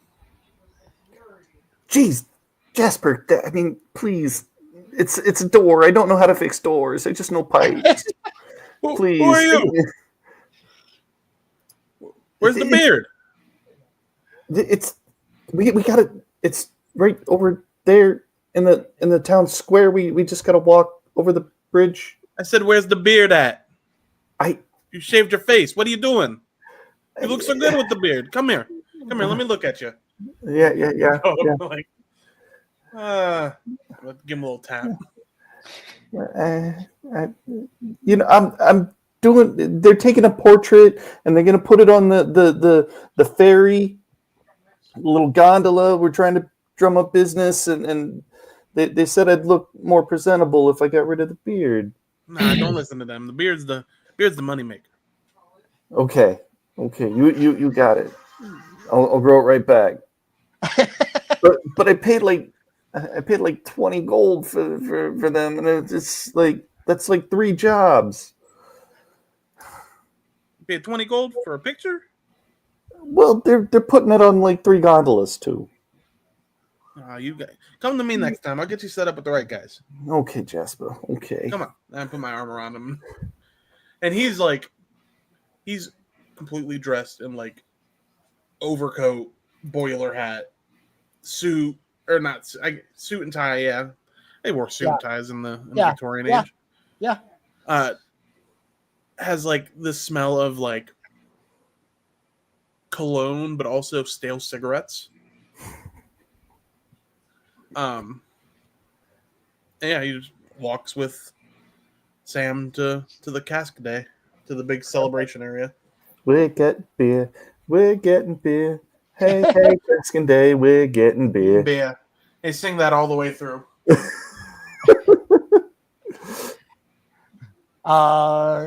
Great. What's everybody else doing as they are celebrating? I think Simran is similar to Jasper, on her way to see Annalise to her house. She's got her head down. She's got her hair covered in like a scarf with like a hood, hands in her pockets, and just leaning forward and just trying to avoid any sort of attention, while also muttering under their breath, talking to Shani, the host. Just like, oh, I hate this thing. Everyone gets drunk, and they get all rowdy, and we can't get drunk. We can't get rowdy, or even if we do get rowdy, we remember it the next day, and that's not fun. Nobody likes that. And just muttering, and it's quiet while the host responds, and then conversation, and then more, and just back and forth like that. Anyone looking around is just feels like this is someone who has probably already had too much to drink, is what people think when they see her, because of how much she's talking to herself, and just maintaining that all the way to Annalise's place. Is Annalise home? Probably, yeah. Just for the I was sort gonna of say, I for hope the so. sake of the continuity of her like writing the poem. Okay. So you arrive at Annalise's home and invite her out, or invite yourself in, or I'm guessing that Annalise probably has like a pretty nice place because of the writing. I'm Yeah. assuming the writing pays well. Like her So- family have always been sort of like, she comes from old money, so she probably has like a nice place. Yeah, it probably has a butler and everything. So just knocks at the door, is welcomed by the butler, just barely waves at him, but like still talking to the thing in their head, and walks right up to the door. I'm guessing the study door or something, and just very much the opposite of what's the word? High society mannerisms, and just slams open the door and is like, "Oi, are you done writing, or are we still writing? What is the vibe? Are we? Is there?" And stops talking for a second. No, I can't say that. What do you mean? No. Okay, yeah. Are you done? Are we good? What is? No, shut up. Sorry, not you know the thing. Hi, can we leave? Um.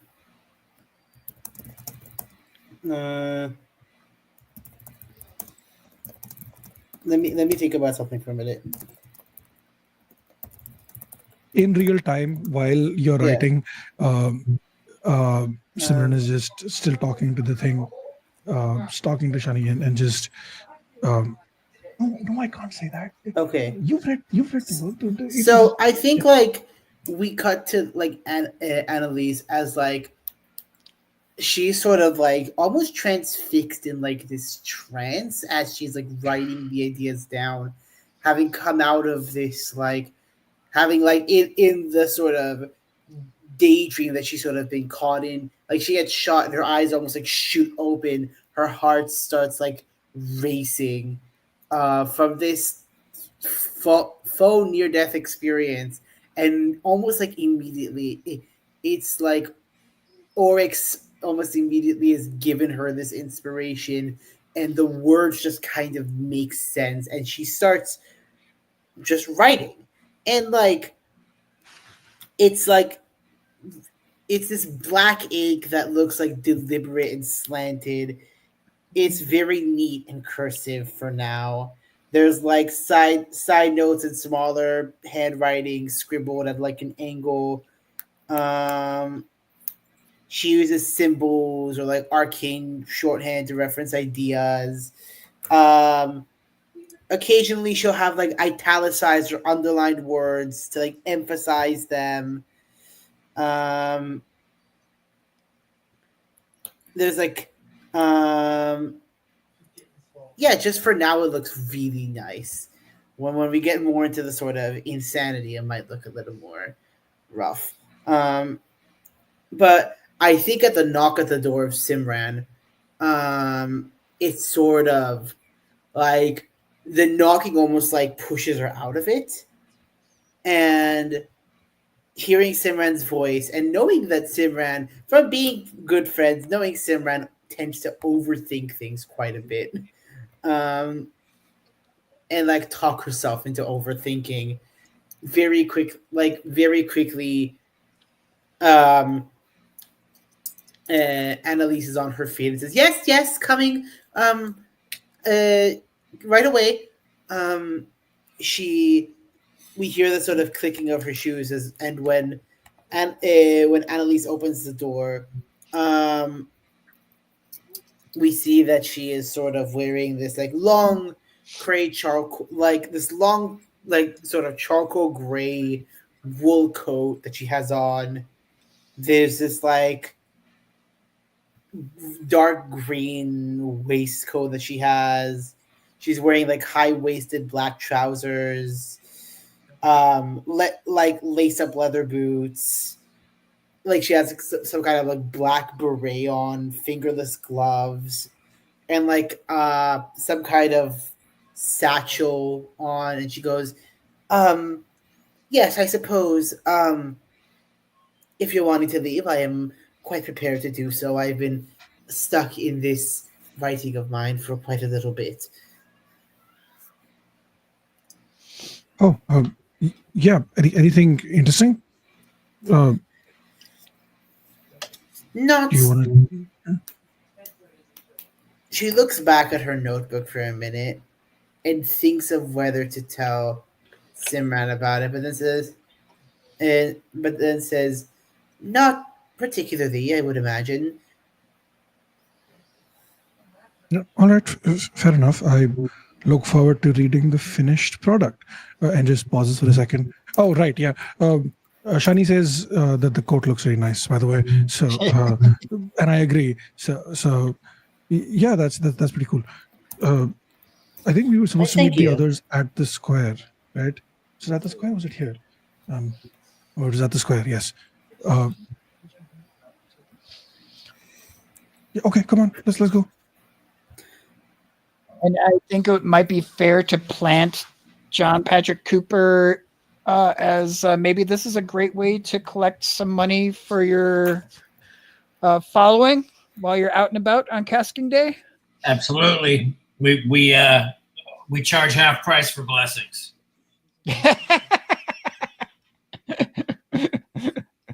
Hilarious. So yes, you all happen to be in the same section of bridge for whatever that matters. Mostly because I need you there all in the same area, at least to start. This isn't D&D where you meet at an inn, but you might meet on a bridge or something like that. But off in the distance, everybody around you, not just you guys, here's this ginormous crack in the distance.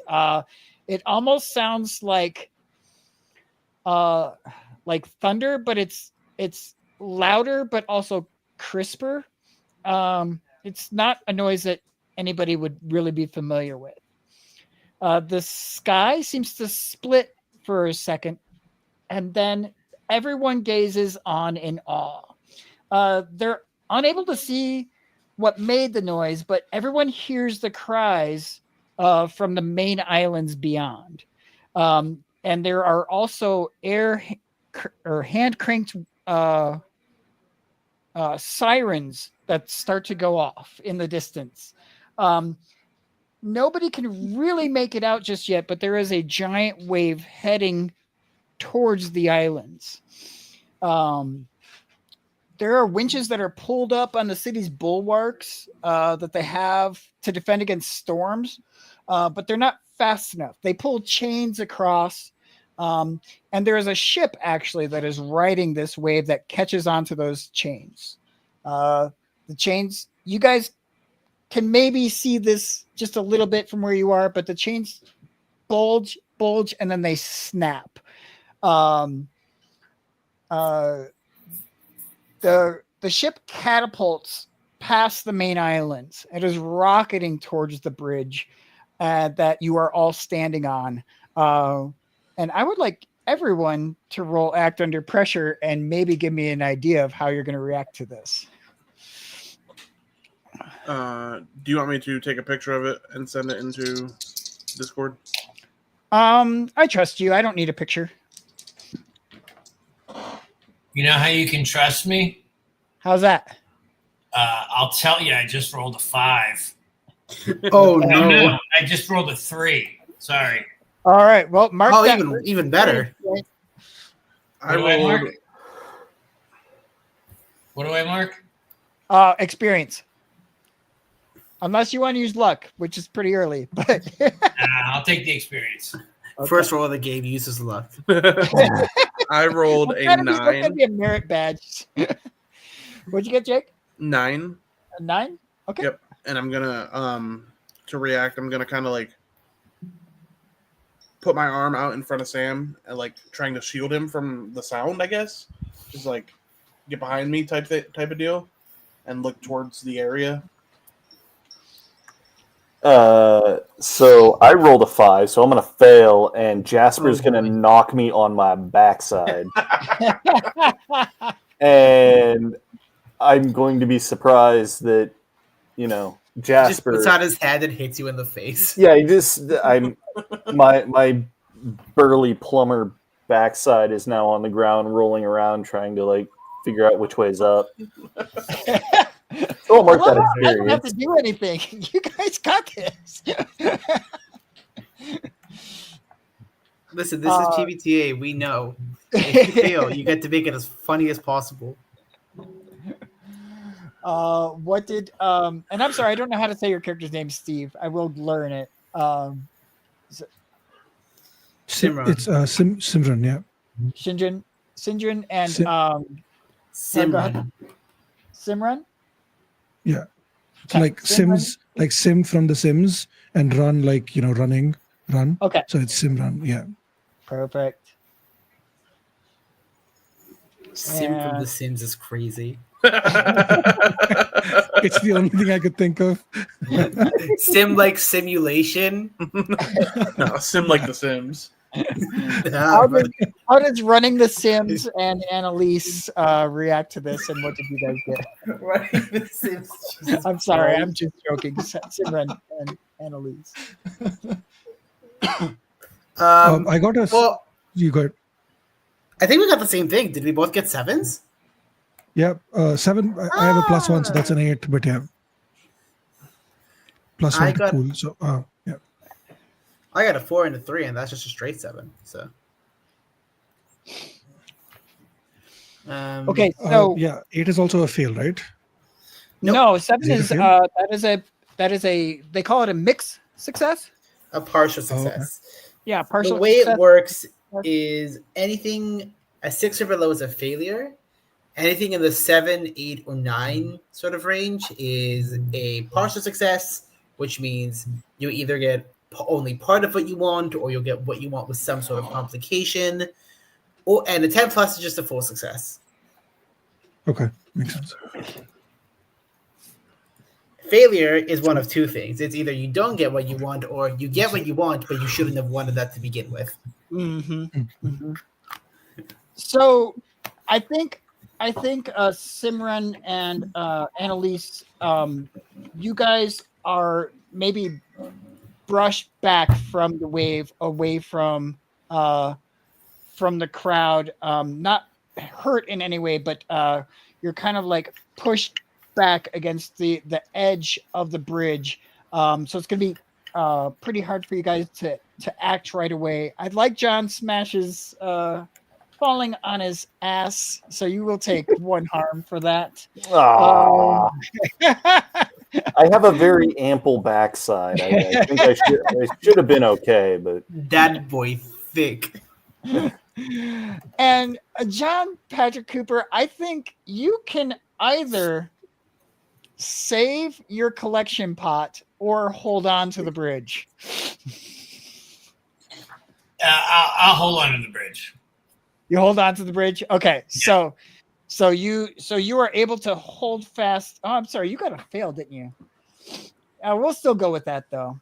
We'll go with that. Yeah, I totally did. I rolled a 3, so I'm happy to take whatever lumps I got to take. I think I'll just give you a -1 forward for that. So that'll mean like your next dice roll, you have a -1. So, All right.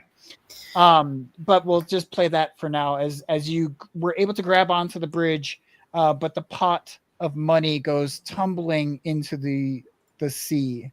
Now there are people who are jumping off the bridge out of their own desires, and some of them are pushed off from the waters. It's a pretty, it's kind of a madhouse. The wave strikes after the ship lodges itself, kind of like almost very close to where you guys are, in between the bridge and one of the buildings on the Ela. And most people are running away in fright. There are orange and green lights, which is my version of red and blue, that are lit in the distance on safety boats that are approaching. So the authorities will be here in a little while. But for the meantime, what are you guys going to do? You can try to help the onlookers go onto the moored ship, or try to figure out what happened, or do something else entirely. Orange and green lights. That could only mean one thing. God damn it, the Irish are coming. Oh my gosh, I didn't even think about that. Now I'm gonna have to change my blinking lights that are stained glass or something, right? The Irish are coming, The guys. carrots and peas are coming. The carrots and peas. I love that. Carrots and peas. Oh no. It's not It- cherries and berries. It's carrots and peas. First thing I'm gonna do is help Sam up. Yep. What are you doing down there? You smacked me in my face. I didn't smack you in the face. I put my arm behind. Like I was pulling it. I was getting a swig of my beer, and then the siren did, and you smacked me in the face. And it was. These are new pants. New pants. They look good. Thanks. You look good, buddy. Thank you. Hey, I'm gonna go check out that ship. Yeah, let's go. Yeah. Can I use my weird move? Trust your gut. Yeah, go for it. Consult my I love instincts that. Let's go. about what to do next. Yeah. What is your weird at, by the way? -1. Hell yeah. Hell yeah. Love to see it. 6. Yeah. God, I love this move. God, I love Trust Your Gut. It's so Let's good. read on a failure. What happens on a failure? Or you I get if led into Ron, danger. you wanna- Yes, you you wanna do. help out? Let's go. we should talk about helping out real quick though. Because you're right there, Sam, you can help out this move if you want. Here I go. Trying to figure out how you would help them trust their gut somehow. How would you have them follow their gut instinct? Maybe seeing if there's anybody under the ship or closer to. Is that no? I just want to go check it out because it's like right there, pressing against this. I'm trying to figure out what's happening next, and that's what the Trust the Gut's supposed to do, is like help me pick what's next we should do next. Or I should Okay. do next. What if you surveil the scene a little bit closer? I'm gonna say that I see heavy damage to the building that it hit. and thinking that somebody could be inside the building that we need to get out. So, like, hey, that looks really bad. Let's go. Okay. Yeah, Yeah. we'll go with that. Yeah. So roll Oh man, out, that which looks is, terrible. believe that's cool. Well, that's a 4 Oh, on buddy. the die. So Hey, how we might does be how does help Plus how does help work? nothing. maybe Both of you. started. Some bad things is gonna happen to both of you. I love it. So my instincts lead me into danger. So what's the danger, Henry? I think it's fine to go on the boat. I think that's all. Hell yeah! Come on, Sam. All right, Seems pretty I'm important going to go anyways. to. I'm gonna. Can I hedge this bet with a what could go wrong? So you want to charge ahead of your Yeah, of your we're just like Jasper's like, what's I don't think we should, and I'm just like, no, we gotta go. There's somebody can be hurt. We gotta go. Jasper's taking a minute to like think, wait, what's the best move? And you're already like, I'm already 3 steps ahead and like, no, someone could be hurt. okay, yes. And we're Sam just is already booking it. imagining himself as a pirate. So with what could go wrong, I can inflict a harm, reduce So you someone's hold suffering. 2, I believe, right? You hold 2. Yeah, two hold 2, or Okay. take 2 forward on a act under pressure. So you can spend those whenever you want. You just hold on to those. Got and it. that's why they're called hold. So so throughout this upcoming scene, you can spend those to do different things. Okay. All right. And let me know when you want to do that. Sure. I think I'm gonna run up and I gotta investigate the mystery. What you get within 10 feet of this thing and do a little investigating. All right. I am all for that. I think we should pause on you to see how everybody else reacts and then come back to you. Okay. So, whoever wants to go next.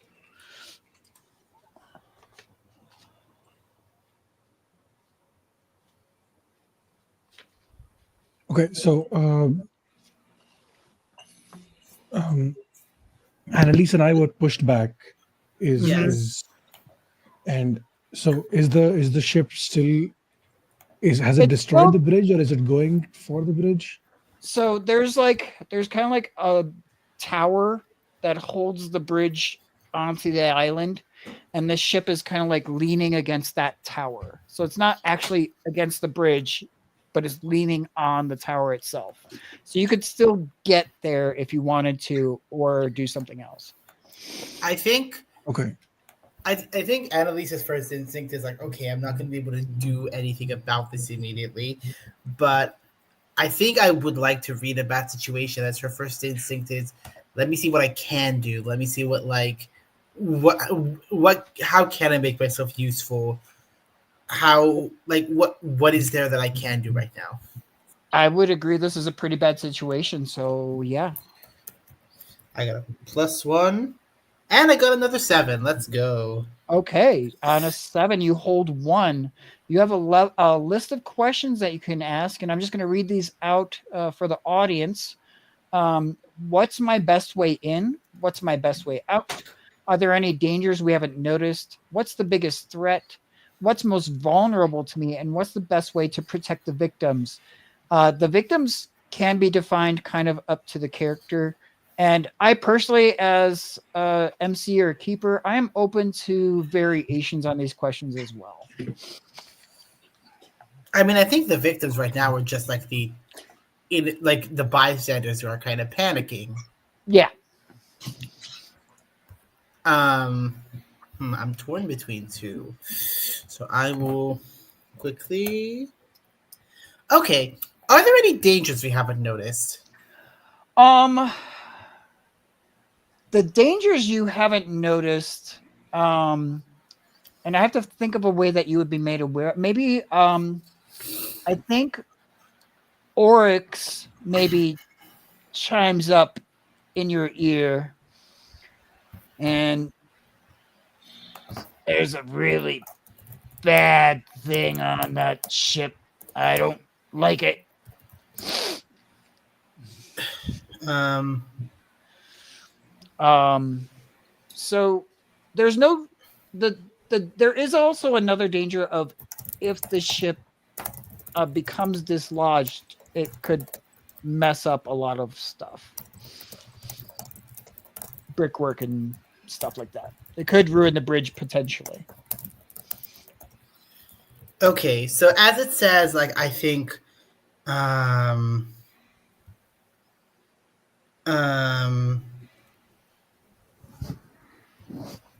I think like the way I'm gonna interpret this is like Annalise is sort of looking around and almost like inside of her mind echoing. There's this like the voice that says like, "There's a taste on the wind, Inkspiller. Something foul clinging to the hung of that vessel, like rots beneath a gilded mask, and I do not care for it." Going full poetic and fancy with it. Pretty Um, good. and because of that, his voice is sort of like sultry and low, and like sultry and low, and like unsettlingly smooth in a way. Um, um,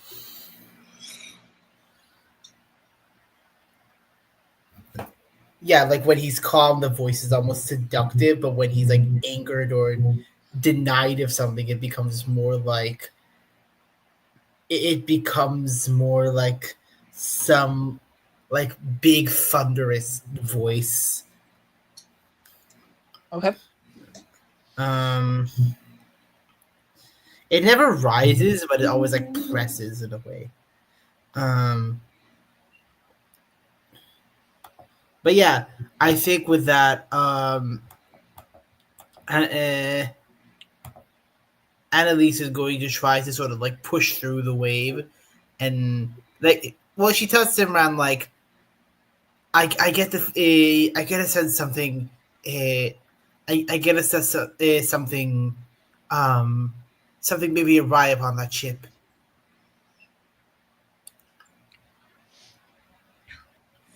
Simran is when she's knocked back, slightly more dazed than usual, and uh, spends a couple of seconds processing what Annalise said, and okay, yeah, I think Sam is that Sam? That looks like Sam. Yeah, that is Sam. He's going onto the ship, so I think it makes sense for us to stick Even more together. reason for us to go up there. Yeah. So I'm going to the ship.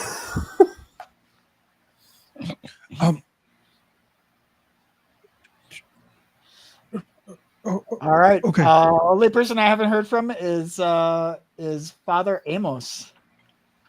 I think Father Amos is just going to make a dash for the ship. Okay. Everybody's going there. Okay. Gotta love it. All right. So Sam gets there first. You jump onto the deck of the ship. It is tilted like that, so it's slippery and it's hard to find your footing. The first thing you're gonna notice as you're trying to like not fall down as you're making your way along is there is nobody on this ship. There are no bodies. There's no people. There's as far as you can tell, completely deserted. There are bulkheads and doorways in, but this is not a construction style that you were familiar with.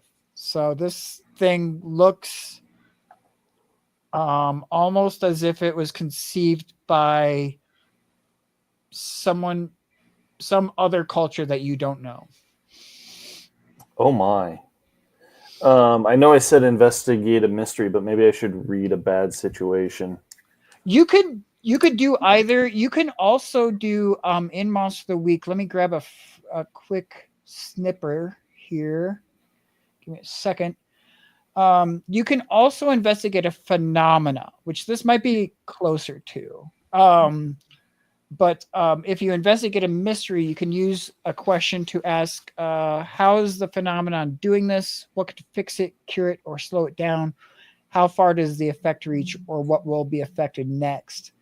Now, you might want to know what the phenomena is, but those are also questions that would be open to you guys. But you can Okay. kind of, if you want to do read a bad situation, you certainly can, or if you want to do read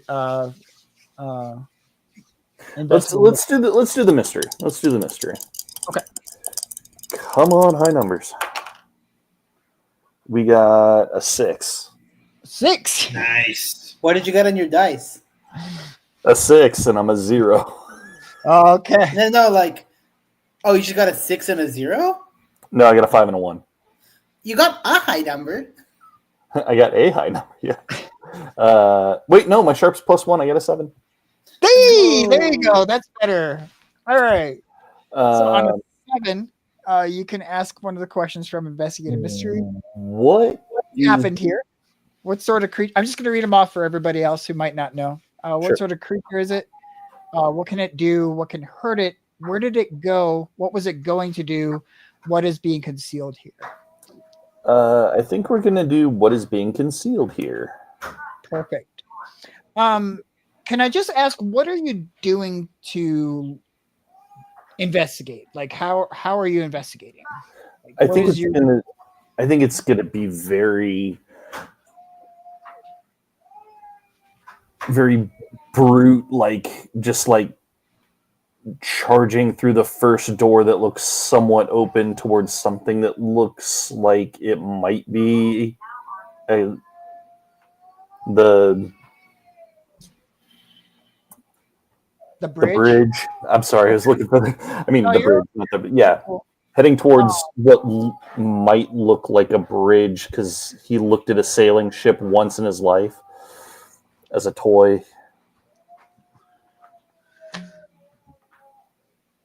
Okay.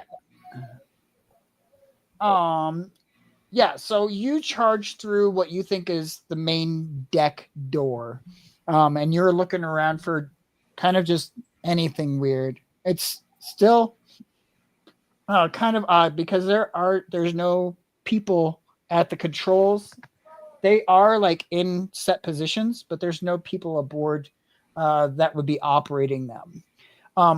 You do see, and your question was, what is being concealed here? Yeah. You do, as you go into the bridge, you almost accidentally bump this set of dials that start spinning very fast in alternating directions. One is like pure black, and one is like pure green. Like super green and super black, spinning against each other. And you hear some sort of click that goes into place when those start spinning. And what is being concealed is there is a door that you didn't see starting to open. Oh. I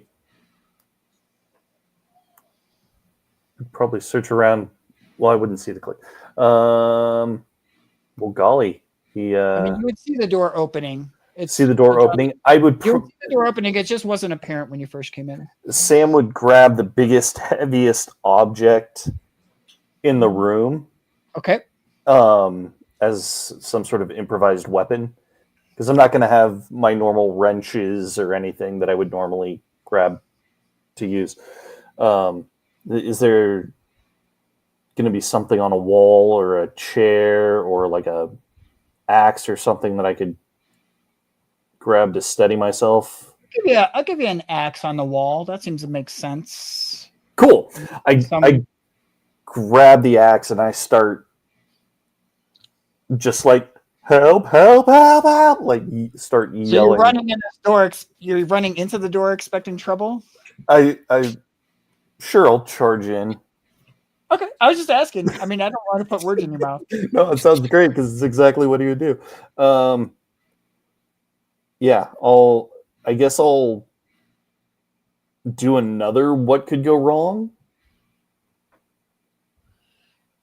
Or no, give me an oops. I will oops. Oh, you're gonna oops on me. All right. I'm gonna oops right now. I'm into it. Okay.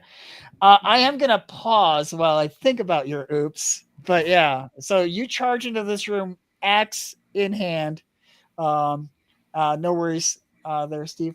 And you are gonna find something that may or may not be super useful. Right. Let's go back around to Jasper as he enters onto the ship.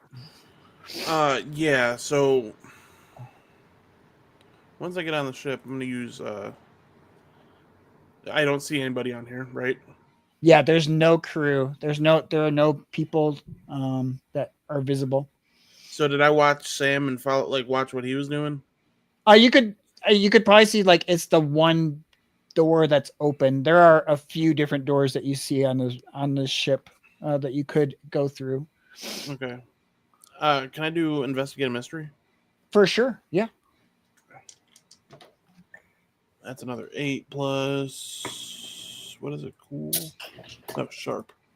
So 9. 9. So you get hold 1. So what happened here? What sort of creature is it? What can it do? What can hurt it? Where did it go? What was it going to do? What is being concealed here? Let's go with what happened here. What happened here? I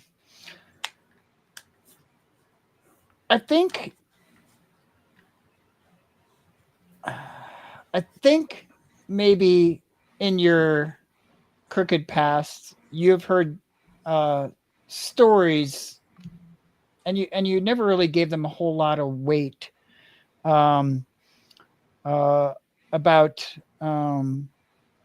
ghost ships on the far reaches of the ocean. So not anywhere close to where you are, but you've heard of that kind of an idea in the past, and that's kind of the only thing that's making sense to you in the moment is that there's probably something on this ship that is not alive, if that makes sense.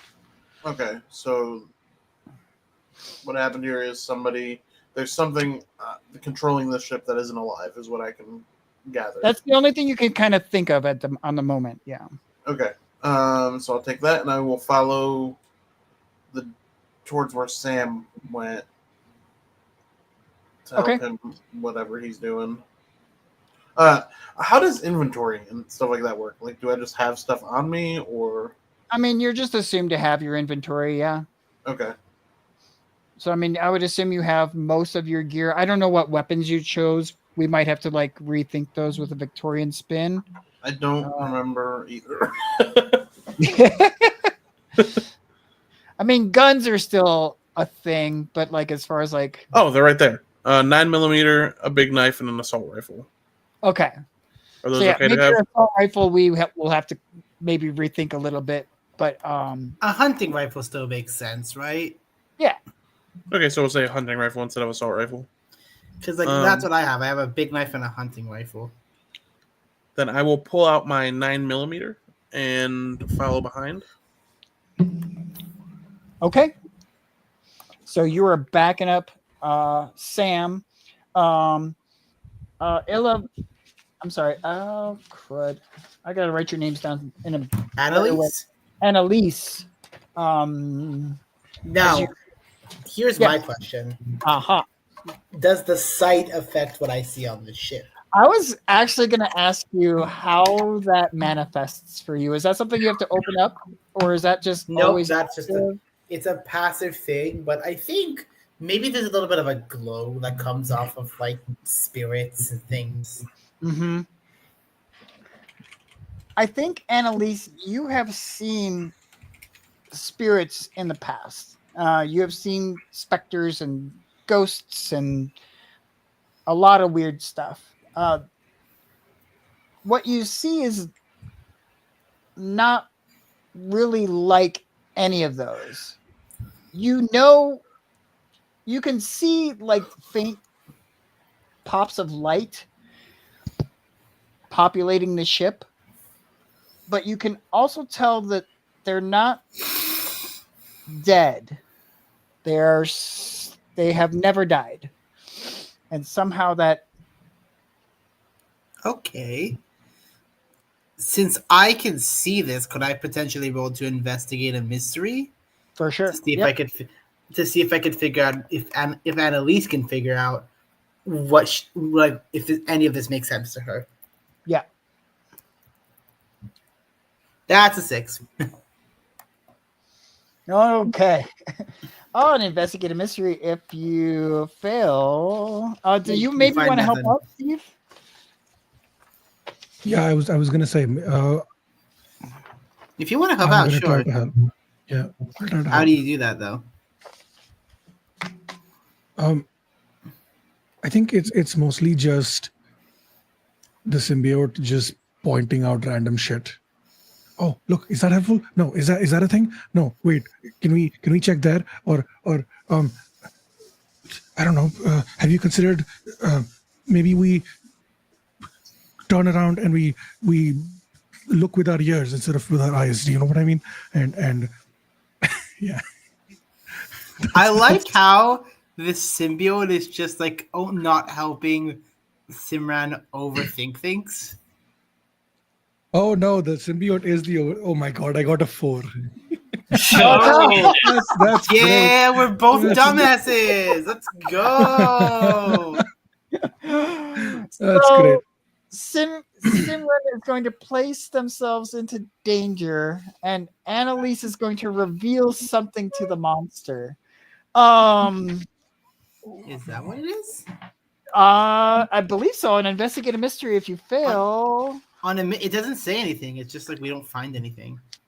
no, it definitely does. I have the move in front of me. To the monster. The keeper has their moves. Okay, huh? I can read you off the page if you want. On a miss for investigate a mystery for specifically. Yep. I It can- is on 120 something. That is very much not updated to what they have right now on their website. Oh yeah, they don't put that on the website for some reason. So there are misses for every move.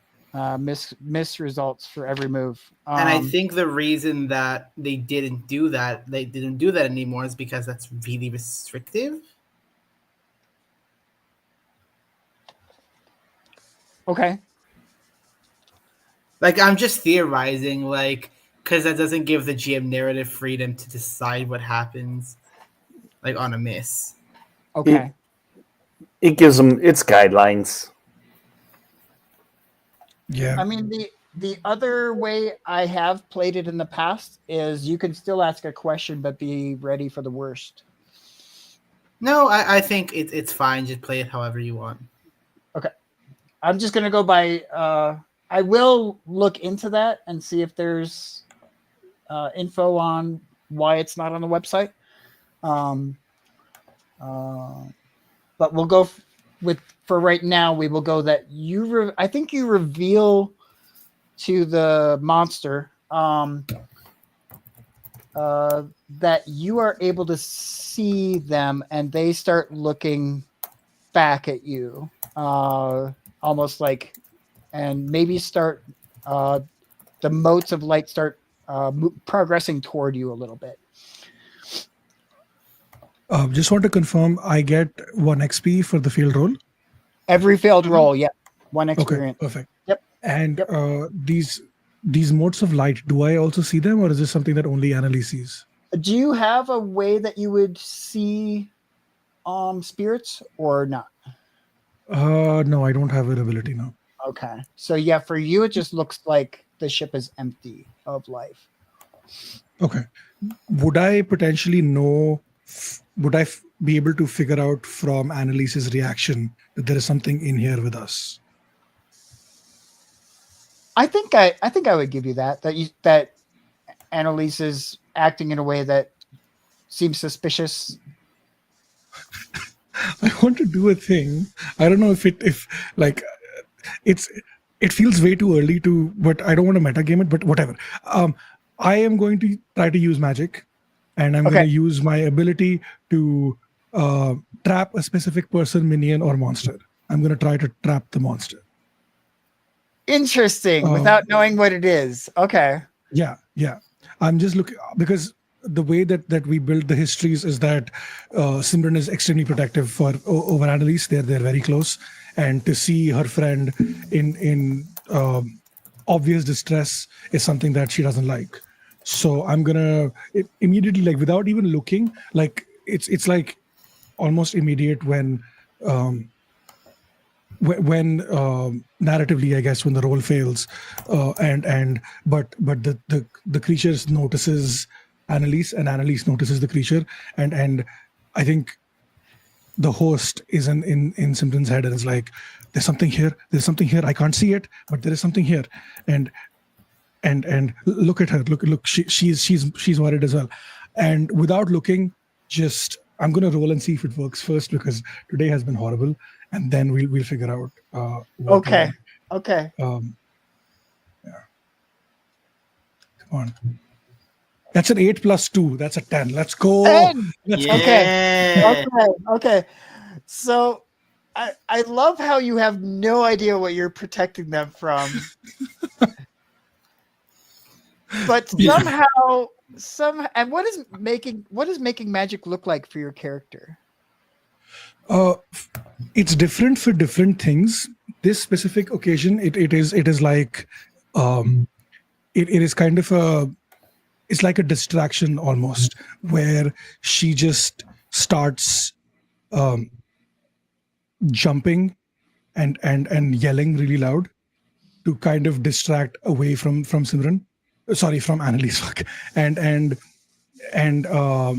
it's almost like, hey, oh, look at me, I'm here, I'm a much better target, I have a thing in my head or in my body, I'm not really sure how it works, but also you don't get to fuck with my friends, only I'm allowed to do that, and with like really loudly, like just like a kind of like a Hulk clap kind of thing, just claps really loudly, and there's like these Annalise feels these vibrations coming off of like literally like a sound wave kind of thing, and it will impact the monster entity, whatever, and is going to cause it to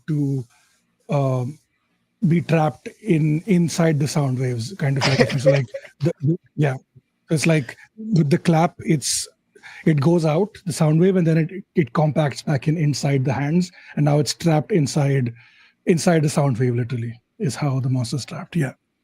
I love this imagery, Steve. That is pretty badass. Yes, that's exactly what happens. And we're gonna cover Sam's oops, and then we're gonna wrap it up here and carry on to next time as we will continue our story. But you charge into this room, Sam, and you almost trip over this thing because it is locked in midair. There is a pocket watch, kind of like at ankle height across the entryway through the door. That the timepiece part and the chain part are like almost locked in midair, but as your ankle hits it, it becomes dislodged, but you start to tumble and trip. I'm not going to assign any more harm to you. Oh, thank you. But you find this pocket watch, and you get up to look around, and there's still no bodies. There's no physical bodies around. But is there something you would like to do before we sign off and say goodbye to everybody?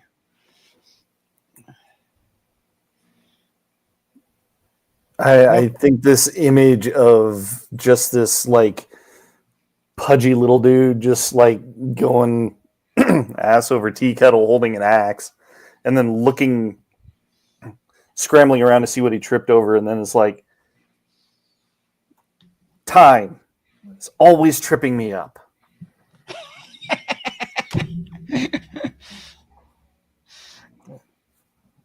All right, I think that's a good note to end on.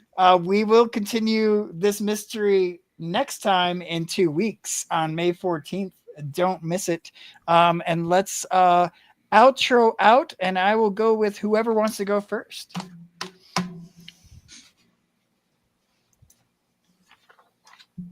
What's the outro consist of? I forget. Just who you are, where we can find you. What is something you liked or didn't like about the mystery? Literally anything you want to say. All right, I'll start. John Patrick Cooper, game designer. Done a couple games with the Exalted Funeral. I'm on Blue Sky now, so it's John Patrick Cooper .Blue Sky, whatever the nomenclature for Blue Sky is. And I had a good time tonight. It was fun getting into the game and kind of getting to know the characters. I thought everybody did a good job. I'm looking forward to more of the goodness in the future. Perfect. Tag whoever you want. John Smash. John Smash, see you here Wednesday, because that's all I do. Short and sweet. We love it. Who are you rolling on to? Taylor! All right. Well, my name is Taylor. You can find me on Discord, on Reddit, on Instagram at Not Ready to Start. I'm on X at TaylorMaidenX. Well, on Discord, I am also TaylorMade. And actually, you know what? I will finish off my outro because I promised that at some point I would write a poem about my premonition. And I did. So, I have it. And if you're okay with it, Henry, I will read it to finish off my outro. I would love that. Yeah. Okay. It is the last day of National Poetry Month, so I think it's kind of required. Sweet. Okay. Well, it isn't for me. I'm already on the next. Oh page, yeah, that's but it's here it is. The wind did keen a widow's moan. Against the glass I leaned alone. The sea beyond a seething scar, lit now and then by dying star. The ship did twist with grieving bones, its heartbeats lost in undertones. A whine like metal drawn too tight crept up the seams of storm and light. I turned, but walls betrayed the place. No corner wore a kindly face. Each shadow draped in robes of pitch, each silence humming like a witch. And there he stood, or else a shade, where time and logic softly frayed. No warning cry, no sharp alarm, just breath, and then the bite of harm. A flare, a spark, a gun's cruel bark, and all the world went grim and dark. But still I dream the stormy glass, and wonder when he'll truly pass. Bravo. I think that was excellent. 4 years of English literature classes that made me go insane. That made me go absolutely insane, led me to this moment. Looks like Jake disappeared, so I guess that brings us to Steve. How do I follow up that? Hi, I'm Steve, also known as Sassy Pants. You can find me on Blue Sky at Sassy Pants 1996 or on Twitch under Sassy Pants 1996. That's where I stream. I play a bunch of games like Assassin's Creed, Minecraft, Hades, name a few. I also run Pants and Stables, which is an AP studio where I try to shine a spotlight on underrepresented Asian talent. We're currently planning a large-scale charity event. We do that every 3-4 months. Would we're doing one end of the month, end of next month for Pride, and it's going to be like a 52-hour stream with 13 games back to back. Casting calls for that will open up sometime this week. I'm hoping tonight. I just need to send the announcement out and other things. But yeah, you can find me, Sassy Pants 1986. You can find Pants Tables as Pants Tables everywhere. We're doing a bunch of really cool stuff. We have merch drop planned for the end of the month as well. So all cool, fantastic things that are going to hopefully make the second half of this year really exciting. And yeah, that's me. Thank you for this. I had a lot of fun. Can't wait to be back next week. Perfect. It will be 2 weeks. Just so we know, every other week. Yeah, you're right. Yes. I will say, I don't know if you remember, Steve, or not, but I did partake in one of your charity streams, and I had a blast playing. Was it Candela Obscura? I don't remember who was running it, but that was a creepy, scary, fun game. And so I can attest from personal experience that Steve runs a solid platform and runs good games that I enjoy. But that being said, I'm MC Henry. I play Monster of the Week a little too much, but specifically on Thursdays with Station Zero. Here every other Wednesday with my friends whenever I can. Yeah, that's about it, I guess, for me. But we are raising money for Service Dogs of America to help up veterans to team up with service dogs. So please donate to that if you have a little bit of change. That would be amazing. And other than that, I hope everyone enjoyed the show. We will be back on May 14th. And thank you, everybody. Fun fact, that's 2 days before my birthday. Nice. And we'll have my cat, KK, roll us out.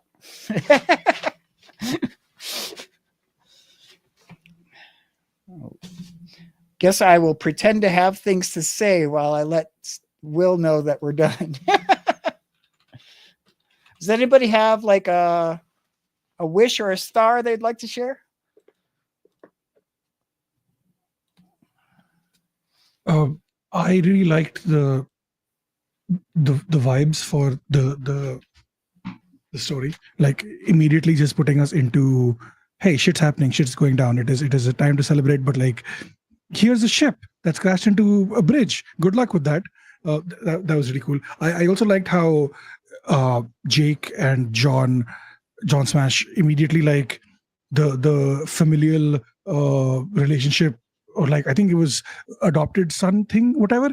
It just clicked like this. I don't know if you've played together before or not, but it was really cool to just see that relationship blossom in real time, really.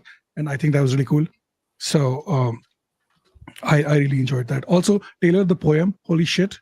Are you kidding? To write something in 3 hours, not even 3 hours, and like an hour and a half is wild. While like gaming, or while they're gaming, like Yeah. I mean, like Listen, I used the time when the spotlight wasn't on me to be like, okay, this is the notes that I have about what this premonition was. What can I do? It's a hard act to follow, man. You're going to be able to do that every week. Listen, hey now, I don't have to, because guess what? I only have to do it once per mystery. Point.